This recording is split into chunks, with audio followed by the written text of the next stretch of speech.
ಆತ್ಮೀಯ ಎಲ್ಲ ಸ್ಪರ್ಧಾಕಾಂಕ್ಷಿಗಳೇ, ಸ್ಪರ್ಧಾ ಅರಿವು ಯೂಟ್ಯೂಬ್ ಅಕಾಡೆಮಿಗೆ ತಮಗೆಲ್ಲ ಸ್ವಾಗತವನ್ನು ಕೋರ್ತಾ, ಹಿಂದಿನ ತರಗತಿಯಲ್ಲಿ PU ಉಪನ್ಯಾಸಕರ ನೇಮಕಾತಿ, ಅದರ ಜೊತೆಗೆ ಕೆಸೆಟ್, ನೆಟ್ ಮತ್ತು ಸಹಾಯಕ ಪ್ರಾಧ್ಯಾಪಕರ ಪರೀಕ್ಷೆಗಳಿಗೆ ಅನುಕೂಲ ಆಗಲಿ ಅಂತೇಳಿ ಹಿಂದಿನ ಪ್ರಶ್ನೆ ಪತ್ರಿಕೆಗಳನ್ನು ವಿವರಣಾತ್ಮಕವಾಗಿ ತಮ್ಮ ಜೊತೆಗೆ ಚರ್ಚೆಯನ್ನು ಮಾಡ್ತಿದ್ದು, ಅದರಲ್ಲೂ ಮುಖ್ಯವಾಗಿ PU ಉಪನ್ಯಾಸಕರ ನೇಮಕಾತಿ ಪ್ರಕ್ರಿಯೆ 2018ರ ಪ್ರಶ್ನೆ ಪತ್ರಿಕೆ 1 ತಮ್ಮ ಜೊತೆಗೆ ಚರ್ಚೆಯನ್ನು ಪ್ರಾರಂಭಿಸಿದ್ದು, ಅದರಲ್ಲಿ 5 ಪ್ರಶ್ನೆಗಳನ್ನು ತಮ್ಮ ಜೊತೆಗೆ ವಿವರಣಾತ್ಮಕವಾಗಿ ಚರ್ಚೆಯನ್ನು ಮಾಡಿದ್ದು, ಈ ದಿನ 6ರಿಂದ 10ನೆಯ ಪ್ರಶ್ನೆಗಳನ್ನು ತಮ್ಮ ಜೊತೆಗೆ ಚರ್ಚೆ ಮಾಡೋಣ ಅಂಥೇಳಿ ಈ ವಿಡಿಯೋ ಮಾಡ್ತಾ ಇದ್ದು, ಇಲ್ಲಿರುವಂಥ ಮಾಹಿತಿ ತಮಗೆ ಸಹಕಾರಿ ಆಗುತ್ತೆ ಅಂತೇಳಿ ಭಾವಿಸ್ತಾ ನೋಡಿ. 6ನೆಯ ಪ್ರಶ್ನೆ, ಅಂತಾರಾಜ್ಯ ಮಂಡಳಿ ಕೆಳಗಿನ ಯಾವ ಖಾತೆಗೆ ಸೇರಿದೆ ಅಂತೇಳಿ ತಮಗೆ ಪ್ರಶ್ನೆ ಇದೆ. ಮೊದಲನೇ ಆಯ್ಕೆ ಗೃಹ ಖಾತೆ. ಅದರ ಮುಂದೆ ತಮಗೆ ಇವತ್ತು ಯಾವ ಮಂತ್ರಿಗಳಿದ್ದಾರೆ ಅನ್ನೋದು, ಇದು ಸರಳವಾದ ಮಾಹಿತಿ ಗೊತ್ತಿದೆ ತಮಗೆ. ಗೃಹ ಖಾತೆ ಮಂತ್ರಿಗಳಾಗಿ ಇವತ್ತು ಶ್ರೀ ಅಮಿತ್ ಶಾ ಅವರಿದ್ದಾರೆ. 2ನೇ ಆಯ್ಕೆಯಾಗಿ ಈಶಾನ್ಯ ಪ್ರದೇಶ ಅಭಿವೃದ್ಧಿ ಖಾತೆ, ಇದರ ಮಂತ್ರಿಗಳಾಗಿ ಇವತ್ತು ಜ್ಯೋತಿರಾದಿತ್ಯ ಸಿಂಧಿಯಾ ಅವರಿದ್ದಾರೆ. ಅವರು ಈಶಾನ್ಯ ಪ್ರದೇಶ ಅಭಿವೃದ್ಧಿ, ಅದರ ಜೊತೆಗೆ ಕಮ್ಯುನಿಕೇಷನ್ ಅಥವಾ ಸಂವಹನ ಮಂತ್ರಿಗಳಾಗಿಯೂ ಕೂಡ ಕೆಲಸ ಮಾಡ್ತಿದ್ದಾರೆ. ಇನ್ನು 3ನೇ ಆಯ್ಕೆ ಪ್ರಾದೇಶಿಕ ಅಸಮಾನತೆ ಖಾತೆ ಅಂತೇಳಿದೆ. ಈ ಥರದ ಖಾತೆ ಕೇಂದ್ರ ಸರ್ಕಾರದಲ್ಲಿ ಯಾವುದೂ ಇಲ್ಲ. ಇನ್ನು ಸಬಲೀಕರಣ ಖಾತೆ ಅಂತೇಳಿ ಇದೆ. ಇದು ಮಹಿಳಾ ಮತ್ತು ಮಕ್ಕಳ ಸಬಲೀಕರಣ ಖಾತೆ ಅಂತೇಳಿ ಇದೆ ವಿನ ಬರೀ ಸಬಲೀಕರಣ ಖಾತೆ ಅಂಥೇಳಿ ಇಲ್ಲ. ಇದು ತಮಗೆ ಗೊತ್ತಾಗಲಿ. ಇನ್ನು ಈ ಥರ ಅಂತಾರಾಜ್ಯ ಪರಿಷತ್ತು ಅಥವಾ ಅಂತಾರಾಜ್ಯ ಮಂಡಳಿ ಎರಡೂ ಕೂಡ ಕರಿತೀವಿ. ಇದು ಯಾವ ಖಾತೆಯ ಅಧೀನದಲ್ಲಿ ಬರುತ್ತೆ ಅಂದರೆ ಗೃಹ ಖಾತೆಯ ಅಧೀನದಲ್ಲಿ ಬರುವಂಥ ಅಂಶ.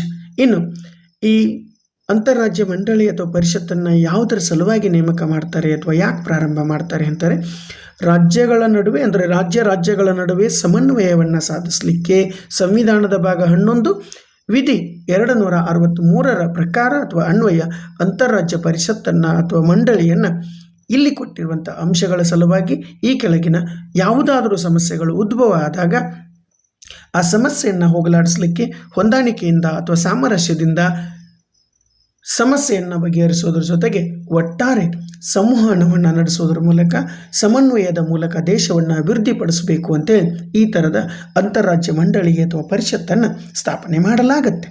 ಇನ್ನು ಯಾವಾಗ ಸ್ಥಾಪನೆ ಮಾಡ್ತಾರೆ ಅಂದರೆ ರಾಜ್ಯಗಳ ನಡುವೆ ಏನಾದರೂ ಸಮಸ್ಯೆಗಳು ಉದ್ಭವವಾದಂಥ ಅಥವಾ ಉದ್ಭವವಾಗಬಹುದು ಅನ್ನುವಂಥ ವಿಚಾರಗಳಿದ್ದಾಗ ಈ ವಿವಾದಗಳನ್ನು ಬಗೆಹರಿಸಲಿಕ್ಕೆ ಸಲಹೆ ಸೂಚನೆಗಳನ್ನು ಕೊಡೋದ್ರ ಸಲುವಾಗಿ ಅಂತಾರಾಜ್ಯ ಮಂಡಳಿಯನ್ನು ಸ್ಥಾಪನೆ ಮಾಡಲಾಗುತ್ತೆ.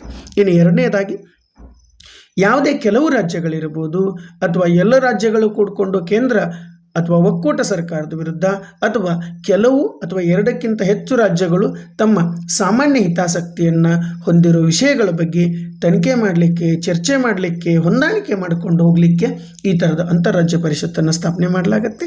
ಇನ್ನು ಈ ಮೇಲ್ಕಾಣಿಸಿದ ಎಂಥ ಯಾವುದೇ ವಿಷಯಗಳು ಬಂದರೂ ಕೂಡ ಆ ವಿಷಯಗಳ ಮೇಲೆ ಶಿಫಾರಸನ್ನು ಮಾಡಲಿಕ್ಕೆ, ಅದರ ಜೊತೆಗೆ ಆ ವಿಷಯದ ಬಗ್ಗೆ ವಿಶೇಷವಾಗಿ ಅಧ್ಯಯನ ಮಾಡಿ ಯಾವ ಕ್ರಮಗಳನ್ನ ತೆಗೆದುಕೊಳ್ಳಬೇಕು, ಯಾವ ಕಾರ್ಯನೀತಿಯನ್ನು ಮಾಡ್ಕೋಬೇಕು, ಅದರ ಜೊತೆಗೆ ಯಾವ ಥರ ಸಮನ್ವಯದ ಮೂಲಕ ತನ್ನ ಈ ಸಮಸ್ಯೆಗಳನ್ನು ಬಗೆಹರಿಸಲಿಕ್ಕೆ ಸಾಧ್ಯ ಇದೆ ಅನ್ನೋದನ್ನು ಶಿಫಾರಸುಗಳನ್ನು ಮಾಡುವಂಥ ಕರ್ತವ್ಯವನ್ನು ಒದಗಿಸಿ ಒಟ್ಟಾರೆ ಸಾರ್ವಜನಿಕ ಹಿತವನ್ನು ಸಾಧಿಸೋ ಸಲುವಾಗಿ ರಾಷ್ಟ್ರಪತಿಗೆ ಯಾವಾಗ ಅಂತಾರಾಜ್ಯ ಮಂಡಳಿಯನ್ನು ಸ್ಥಾಪಿಸಬೇಕು ಅಂತ ಅನಿಸುತ್ತಲ್ಲ, ಅಂಥ ಸಮಯದಲ್ಲಿ ತಮ್ಮ ಆದೇಶದ ಮೂಲಕ ಅಂದರೆ ರಾಷ್ಟ್ರಪತಿಗಳ ಆದೇಶದ ಮೂಲಕ ಅಂಥ ಪರಿಷತ್ತನ್ನು ರಾಷ್ಟ್ರಪತಿಗಳು ಸ್ಥಾಪನೆ ಮಾಡ್ತಾರೆ. ಅದರ ಜೊತೆಗೆ ಆ ಅಂತಾರಾಜ್ಯ ಪರಿಷತ್ತು ಅಥವಾ ಮಂಡಳಿ ಮಾಡಬೇಕಾಗಿರುವಂಥ ಕಾರ್ಯಗಳು, ಕರ್ತವ್ಯಗಳ ಸ್ವರೂಪ ಮತ್ತು ಅದರ ಸಂಘಟನೆಯನ್ನು ನಿರ್ಧರಿಸುವ ಅಧಿಕಾರ ಯಾರಿಗಿದೆ ಅಂದರೆ ರಾಷ್ಟ್ರಪತಿಗಳಿಗೆ ಇದೆ ಅಂತೇಳಿ ಅದರ ಅರ್ಥ. ಕೇಂದ್ರ ಸರ್ಕಾರಕ್ಕಿದೆ ಅಂತೇಳಿ ಅರ್ಥ. ಕಾರಣ ಕೇಂದ್ರ ಸರ್ಕಾರ ರಾಷ್ಟ್ರಪತಿಗಳ ಹೆಸರಿನ ಮೇಲೆ ನೈಜ ಅಧಿಕಾರವನ್ನು ಚಲಾವಣೆ ಮಾಡುತ್ತೆ. ಇನ್ನು ಈ ಅಂತಾರಾಜ್ಯ ಪರಿಷತ್ತನ್ನು ಸ್ಥಾಪನೆ ಮಾಡಲಿಕ್ಕೆ ಶಿಫಾರಸು ಮಾಡಿದ ಆಯೋಗ ಯಾವುದು ಅಂತಾರೆ ಸರ್ಕಾರಿಯ ಆಯೋಗ ಅಂತೇಳಿ ಕರಿತೀವಿ. ಸರ್ಕಾರಿಯ ಆಯೋಗ ಯಾವಾಗ ನೇಮಕ ಆಗಿತ್ತು ಅನ್ನೋದನ್ನು ನಾವು ನೆನಪಿಟ್ಕೊಳ್ಳೋಣ. ಈಗ ಅಂತಾರಾಜ್ಯ ಪರಿಷತ್ತನ್ನು ನಂತರ ನೋಡೋಣ. ಸರ್ಕಾರಿಯ ಆಯೋಗದ ಶಿಫಾರಸ್ಸಿನ ಪ್ರಕಾರ ಅಂತಾರಾಜ್ಯ ಪರಿಷತ್ತು ಅಥವಾ ಮಂಡಳಿ ಸ್ಥಾಪನೆ ಆಯಿತು ಅನ್ನೋ ಅಂಶ ತಮಗೆ ತಲೆಯಲ್ಲಿರಲಿ. ನೋಡಿ, ಈ ಸರ್ಕಾರಿಯ ಆಯೋಗವನ್ನು ನೇಮಕ ಮಾಡಿದ್ದು ಯಾವಾಗ ಅಂದರೆ ಜೂನ್ 1983.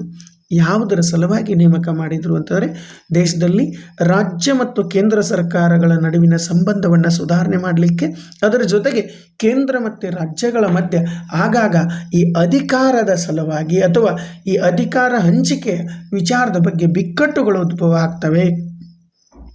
ಈ ಥರದ ಅಧಿಕಾರದ ಸಮತೋಲನವನ್ನು ಪರಿಶೀಲಿಸಿ ಭಾರತದ ಸಂವಿಧಾನದ ಚೌಕಟ್ಟಿನೊಳಗಡೆ ಸಲಹೆ ಸೂಚನೆಗಳನ್ನು ಕೊಡಲಿಕ್ಕೆ ಕೇಂದ್ರ ಮತ್ತು ರಾಜ್ಯಗಳ ಮಧ್ಯೆ ಹೊಂದಾಣಿಕೆ ಸಮನ್ವಯದ ಸಲುವಾಗಿ ಈ ಸರ್ಕಾರಿಯ ಆಯೋಗವನ್ನು ನೇಮಿಸಿದರು. ಯಾರಿವರು ಸರ್ಕಾರಿಯ ಅಂತಂದರೆ ಭಾರತದ ಸರ್ವೋಚ್ಚ ನ್ಯಾಯಾಲಯದ ನಿವೃತ್ತ ನ್ಯಾಯಾಧೀಶರಾದಂಥ ರಾಜೇಂದ್ರ ಸಿಂಗ್ ಸರ್ಕಾರಿ ಅವರು. ಈ ಸರ್ಕಾರಿಯ ಆಯೋಗ ತನ್ನ ವರದಿಯನ್ನು ಯಾವಾಗ ಕೊಟ್ಟಿತು ಅಂದರೆ 1988ರಲ್ಲಿ ವರದಿ ಕೊಡುತ್ತೆ. ಆ ವರದಿಯ ಒಟ್ಟು ಪುಟಗಳ ಸಂಖ್ಯೆ ಎಷ್ಟಿತ್ತು ಅಂದರೆ 1600 ಪುಟಗಳ ಸಂಖ್ಯೆ ವರದಿಯನ್ನು ಕೊಟ್ಟಿತ್ತು. ಮುಖ್ಯವಾಗಿ 247 ಶಿಫಾರಸುಗಳನ್ನು ಕೊಟ್ಟಿತ್ತು. ನೆನಪಿಟ್ಟುಕೊಳ್ಳಿ, ಪರೀಕ್ಷೆಯಲ್ಲಿ ಇಂಥ ಅಂಶಗಳು ಬಹಳ ಮುಖ್ಯ. ಸರ್ಕಾರಿಯ ಆಯೋಗ ಕೊಟ್ಟಿರುವ ಶಿಫಾರಸುಗಳ ಸಂಖ್ಯೆ ಎಷ್ಟು ಅಂದರೆ 247. ಅದು ತುಂಬ ದೀರ್ಘವಾಗಿರುವಂಥ ವರದಿಯನ್ನೇನೋ ಕೊಟ್ಟು ಅದರಲ್ಲೂ ಮುಖ್ಯವಾಗಿ ಆಯೋಗವನ್ನು ನೇಮಕ ಮಾಡಿದ್ದೇ ಕೇಂದ್ರ ರಾಜ್ಯ ಸಂಬಂಧಗಳ ಬಗ್ಗೆ ಅಧ್ಯಯನ ಮಾಡಿ ಶಿಫಾರಸುಗಳನ್ನು ಕೊಡಲಿಕ್ಕೆ. ಅದರಿಂದ ವಿಶೇಷವಾಗಿ ಈ ವರದಿ ಅಂದರೆ ಸರ್ಕಾರಿಯ ಆಯೋಗದ ವರದಿ ಕೇಂದ್ರ ಮತ್ತು ರಾಜ್ಯಗಳ ಮಧ್ಯೆ ಬರುವಂಥ ಶಾಸಕಾಂಗೀಯ ಸಂಬಂಧಗಳ ಬಗ್ಗೆ, ಅದು ಕಾನೂನನ್ನು ರೂಪಿಸುವಂಥ ವಿಷಯಗಳ ಮೇಲೆ, ಅದರ ಜೊತೆಗೆ ರಾಜ್ಯಪಾಲರ ನೇಮಕಾತಿ ಮತ್ತು ಅವರ ಕರ್ತವ್ಯಗಳ ಬಗ್ಗೆ, ಅದರಲ್ಲೂ ಮುಖ್ಯವಾಗಿ ರಾಜ್ಯಗಳಲ್ಲಿ ರಾಷ್ಟ್ರಪತಿಯ ಆಡಳಿತ ಅಥವಾ ರಾಷ್ಟ್ರಪತಿಗಳ ಆಡಳಿತ ಹೇರುವಂಥ ಸಂವಿಧಾನದ 356ನೇ ವಿಧಿಯ ಬಳಕೆಯ ಬಗ್ಗೆ ಅನೇಕ ಶಿಫಾರಸುಗಳನ್ನು ಸರ್ಕಾರಿಯ ಆಯೋಗ ಕೊಟ್ಟಿದೆ. ಆದರೂ ಇವತ್ತಿಗೂ ಕೂಡ ಸರ್ಕಾರಿಯ ಆಯೋಗದ ಎಲ್ಲ ಶಿಫಾರಸುಗಳು ಜಾರಿಗೆ ಬಂದಿಲ್ಲ. ಇತ್ತೀಚೆಗೆ ನಡೀತಿರುವಂಥ ರಾಜ್ಯಪಾಲರ ವಿರುದ್ಧ ರಾಜ್ಯ ಸರ್ಕಾರಗಳು ಅಥವಾ ರಾಜಭವನ ವರ್ಸಸ್ ನಾವೇನು ರಾಜ್ಯ ಸರ್ಕಾರಗಳು ಅಂತೇಳಿ ಕರಿತೀವಲ್ಲ, ಆ ಎಲ್ಲ ಈ ವಿವಾದಗಳಿಗೆ, ಗೊಂದಲಗಳಿಗೆ ಸರ್ಕಾರಿಯ ಆಯೋಗದಲ್ಲಿ ಸೂಕ್ತವಾದಂಥ ಶಿಫಾರಸುಗಳಿದ್ದಾವೆ. ಆದರೆ ಅದನ್ನು ಯಾವ ಸರ್ಕಾರವೂ ಕೂಡ ಜಾರಿಗೆ ತಂದಿಲ್ಲ ಅನ್ನೋದು ತಮಗೆ ಗೊತ್ತಿರಲಿ. ಇನ್ನು ಈ ಸರ್ಕಾರಿ ಆಯೋಗ ಕೇಂದ್ರ ಮತ್ತು ರಾಜ್ಯ ಸರ್ಕಾರಗಳ ಆಡಳಿತಾತ್ಮಕ ಸಂಬಂಧಗಳ ಬಗ್ಗೆಯೂ ಕೂಡ ಸಾಕಷ್ಟು ವರದಿಯನ್ನು ಕೊಟ್ಟಿದೆ, ತನ್ನ ಶಿಫಾರಸುಗಳಲ್ಲಿ ಹೇಳಿದೆ. ಇದಿಷ್ಟು ಸರ್ಕಾರಿಯ ಆಯೋಗದಾದರೆ. ಇನ್ನು ಅಂತಾರಾಜ್ಯ ಪರಿಷತ್ತು ಅಥವಾ ಮಂಡಳಿಯನ್ನು ಪ್ರಥಮವಾಗಿ ಯಾವಾಗ ಸ್ಥಾಪನೆ ಮಾಡಿದರು ಅಂದರೆ 1990 ಮೇ 28ರಂದು ರಾಷ್ಟ್ರಾಧ್ಯಕ್ಷರ ಆದೇಶದ ಅನ್ವಯ ಅಂತಾರಾಜ್ಯ ಮಂಡಳಿಯನ್ನು ಸ್ಥಾಪನೆ ಮಾಡಿದರು. ಈ ಪ್ರಸ್ತುತ ಅಂತಾರಾಜ್ಯ ಮಂಡಳಿ ಅಥವಾ ಪರಿಷತ್ತು ಶಾಶ್ವತವಲ್ಲದ ಸಂವಿಧಾನಾತ್ಮಕ ಸಂಸ್ಥೆಯಾಗಿದೆ. ನೆನ್ಪಿಟ್ಟುಕೊಳ್ಳಿ, ಇದು ಶಾಶ್ವತವಲ್ಲದ್ದು, ಆದರೆ ಸಂವಿಧಾನದ ಪ್ರಕಾರ ಸ್ಥಾಪನೆ ಆಗಿರುವಂಥ ಸಂಸ್ಥೆ. ಇದನ್ನು ಯಾವುದರ ಸಲುವಾಗಿ ಸ್ಥಾಪನೆ ಮಾಡ್ತಾರೆ ಅಂತಂದರೆ ರಾಜ್ಯಗಳ ಮಧ್ಯೆ ವಿವಾದಗಳಿರ್ಬೋದು ಅಥವಾ ರಾಜ್ಯಗಳ ಸಾಮಾನ್ಯ ಹಿತಾಸಕ್ತಿ ವಿಷಯಗಳನ್ನು ಅಥವಾ ಜಾರಿಗೊಳಿಸಬಹುದಂಥ ನೀತಿಗಳನ್ನು ಚರ್ಚೆಯ ಮೂಲಕ ಬಗೆಹರಿಸಲಿಕ್ಕೆ ಈ ಅಂತಾರಾಜ್ಯ ಮಂಡಳಿಯನ್ನು ಸ್ಥಾಪನೆ ಮಾಡಲಾಗುತ್ತೆ. ಇನ್ನು ಈ ಅಂತಾರಾಜ್ಯ ಮಂಡಳಿಯ ಸಂರಚನೆ ನೋಡಿದೀವಿ ಅಂತಂದರೆ ಇದರ ಪದನಿಮಿತ್ತ ಅಧ್ಯಕ್ಷರು ಯಾರಾಗಿರ್ತಾರೆ ಅಂತಾರೆ ಭಾರತದ ಪ್ರಧಾನಮಂತ್ರಿಗಳಾಗಿರ್ತಾರೆ. ಇನ್ನು ಇದರ ಸದಸ್ಯರು ಎಲ್ಲ ರಾಜ್ಯಗಳ ಮುಖ್ಯಮಂತ್ರಿಗಳು ಮತ್ತು ಕೇಂದ್ರಾಡಳಿತ ಪ್ರದೇಶಗಳಾಗಿದ್ದೂ ಕೂಡ ವಿಧಾನಸಭೆಯನ್ನು ಹೊಂದಿರುವಂಥ, ಉದಾಹರಣೆಗೆ ದೆಹಲಿ ಮತ್ತು ಪುದುಚೇರಿ ಏನಿದಾವಲ್ಲ, ಇಂಥ ವಿಧಾನಸಭೆಯನ್ನು ಹೊಂದಿರುವ ಕೇಂದ್ರಾಡಳಿತ ಪ್ರದೇಶಗಳ ಮುಖ್ಯಮಂತ್ರಿಗಳು, ಅದರ ಜೊತೆಗೆ ಕೇಂದ್ರಾಡಳಿತ ಪ್ರದೇಶಗಳ ಲೆಫ್ಟಿನೆಂಟ್ ಗವರ್ನರ್ಗಳು ಹಾಗೂ ಎಲ್ಲೆಲ್ಲಿ ಅಡ್ಮಿನಿಸ್ಟ್ರೇಟರ್ಗಳಿದ್ದಾರೆ ಅವರು. ಒಂದು ವೇಳೆ ಯಾವುದಾದರೂ ರಾಜ್ಯದಲ್ಲಿ ರಾಷ್ಟ್ರಪತಿಗಳ ಆಡಳಿತ ಜಾರಿಯಲ್ಲಿದ್ದರೆ ಅಂತಹ ರಾಜ್ಯಗಳ ರಾಜ್ಯಪಾಲರು, ಇನ್ನು ಪ್ರಧಾನಮಂತ್ರಿಗಳಿಂದ ನೇಮಕಗೊಂಡಿರುವ ಅಥವಾ ನಾಮಕರಣಗೊಂಡಿರುವಂಥ 6 ಜನ ಕೇಂದ್ರ ಸಚಿವ ಸಂಪುಟದ ಸದಸ್ಯರು ಇದರಲ್ಲಿ ಸೇರಿಕೊಂಡಿರ್ತಾರೆ. ಮುಖ್ಯವಾಗಿ ಅದರಲ್ಲಿ ಯಾರು ಇರ್ತಾರೆ ಅಂತಾರೆ ಗೃಹ ಮಂತ್ರಿಗಳು ಇರ್ತಾರೆ. ನೆನಪಿಡಿ, ಅಂತಾರಾಜ್ಯ ಮಂಡಳಿ ಒಳಗಡೆ ಒಂದು ಅಂತಾರಾಜ್ಯ ಪರಿಷತ್ತಿನ ಸ್ಥಾಯಿ ಸಮಿತಿ ಇರುತ್ತೆ, ಸ್ಟ್ಯಾಂಡಿಂಗ್ ಕಮಿಟಿ ಅಂತೇಳಿ ಕರಿತೀವಿ. ಇದರ ಮುಖ್ಯಸ್ಥರು ಯಾರಾಗಿರ್ತಾರೆ ಅಂದರೆ ಗೃಹ ಸಚಿವರು ಇರ್ತಾರೆ. ಈ ಥರದ ಅಂತಾರಾಜ್ಯ ಪರಿಷತ್ತಿನ ಸ್ಥಾಯಿ ಸಮಿತಿಯಲ್ಲಿ ಗೃಹ ಸಚಿವರು ಅದರ ಮುಖ್ಯಸ್ಥರಾದರೆ 5 ಜನ ಕೇಂದ್ರದ ಕ್ಯಾಬಿನೆಟ್ ಸಚಿವರು ಅದರಲ್ಲಿರ್ತಾರೆ. ಅಂತಾರಾಜ್ಯ ಪರಿಷತ್ ಅಧ್ಯಕ್ಷರಿಂದ ನಾಮಕರಣಗೊಂಡಂಥ 9 ಜನ ಮುಖ್ಯಮಂತ್ರಿಗಳು ಅದರಲ್ಲಿ ಕಾರ್ಯವನ್ನು ನಿರ್ವಹಿಸ್ತಾರೆ.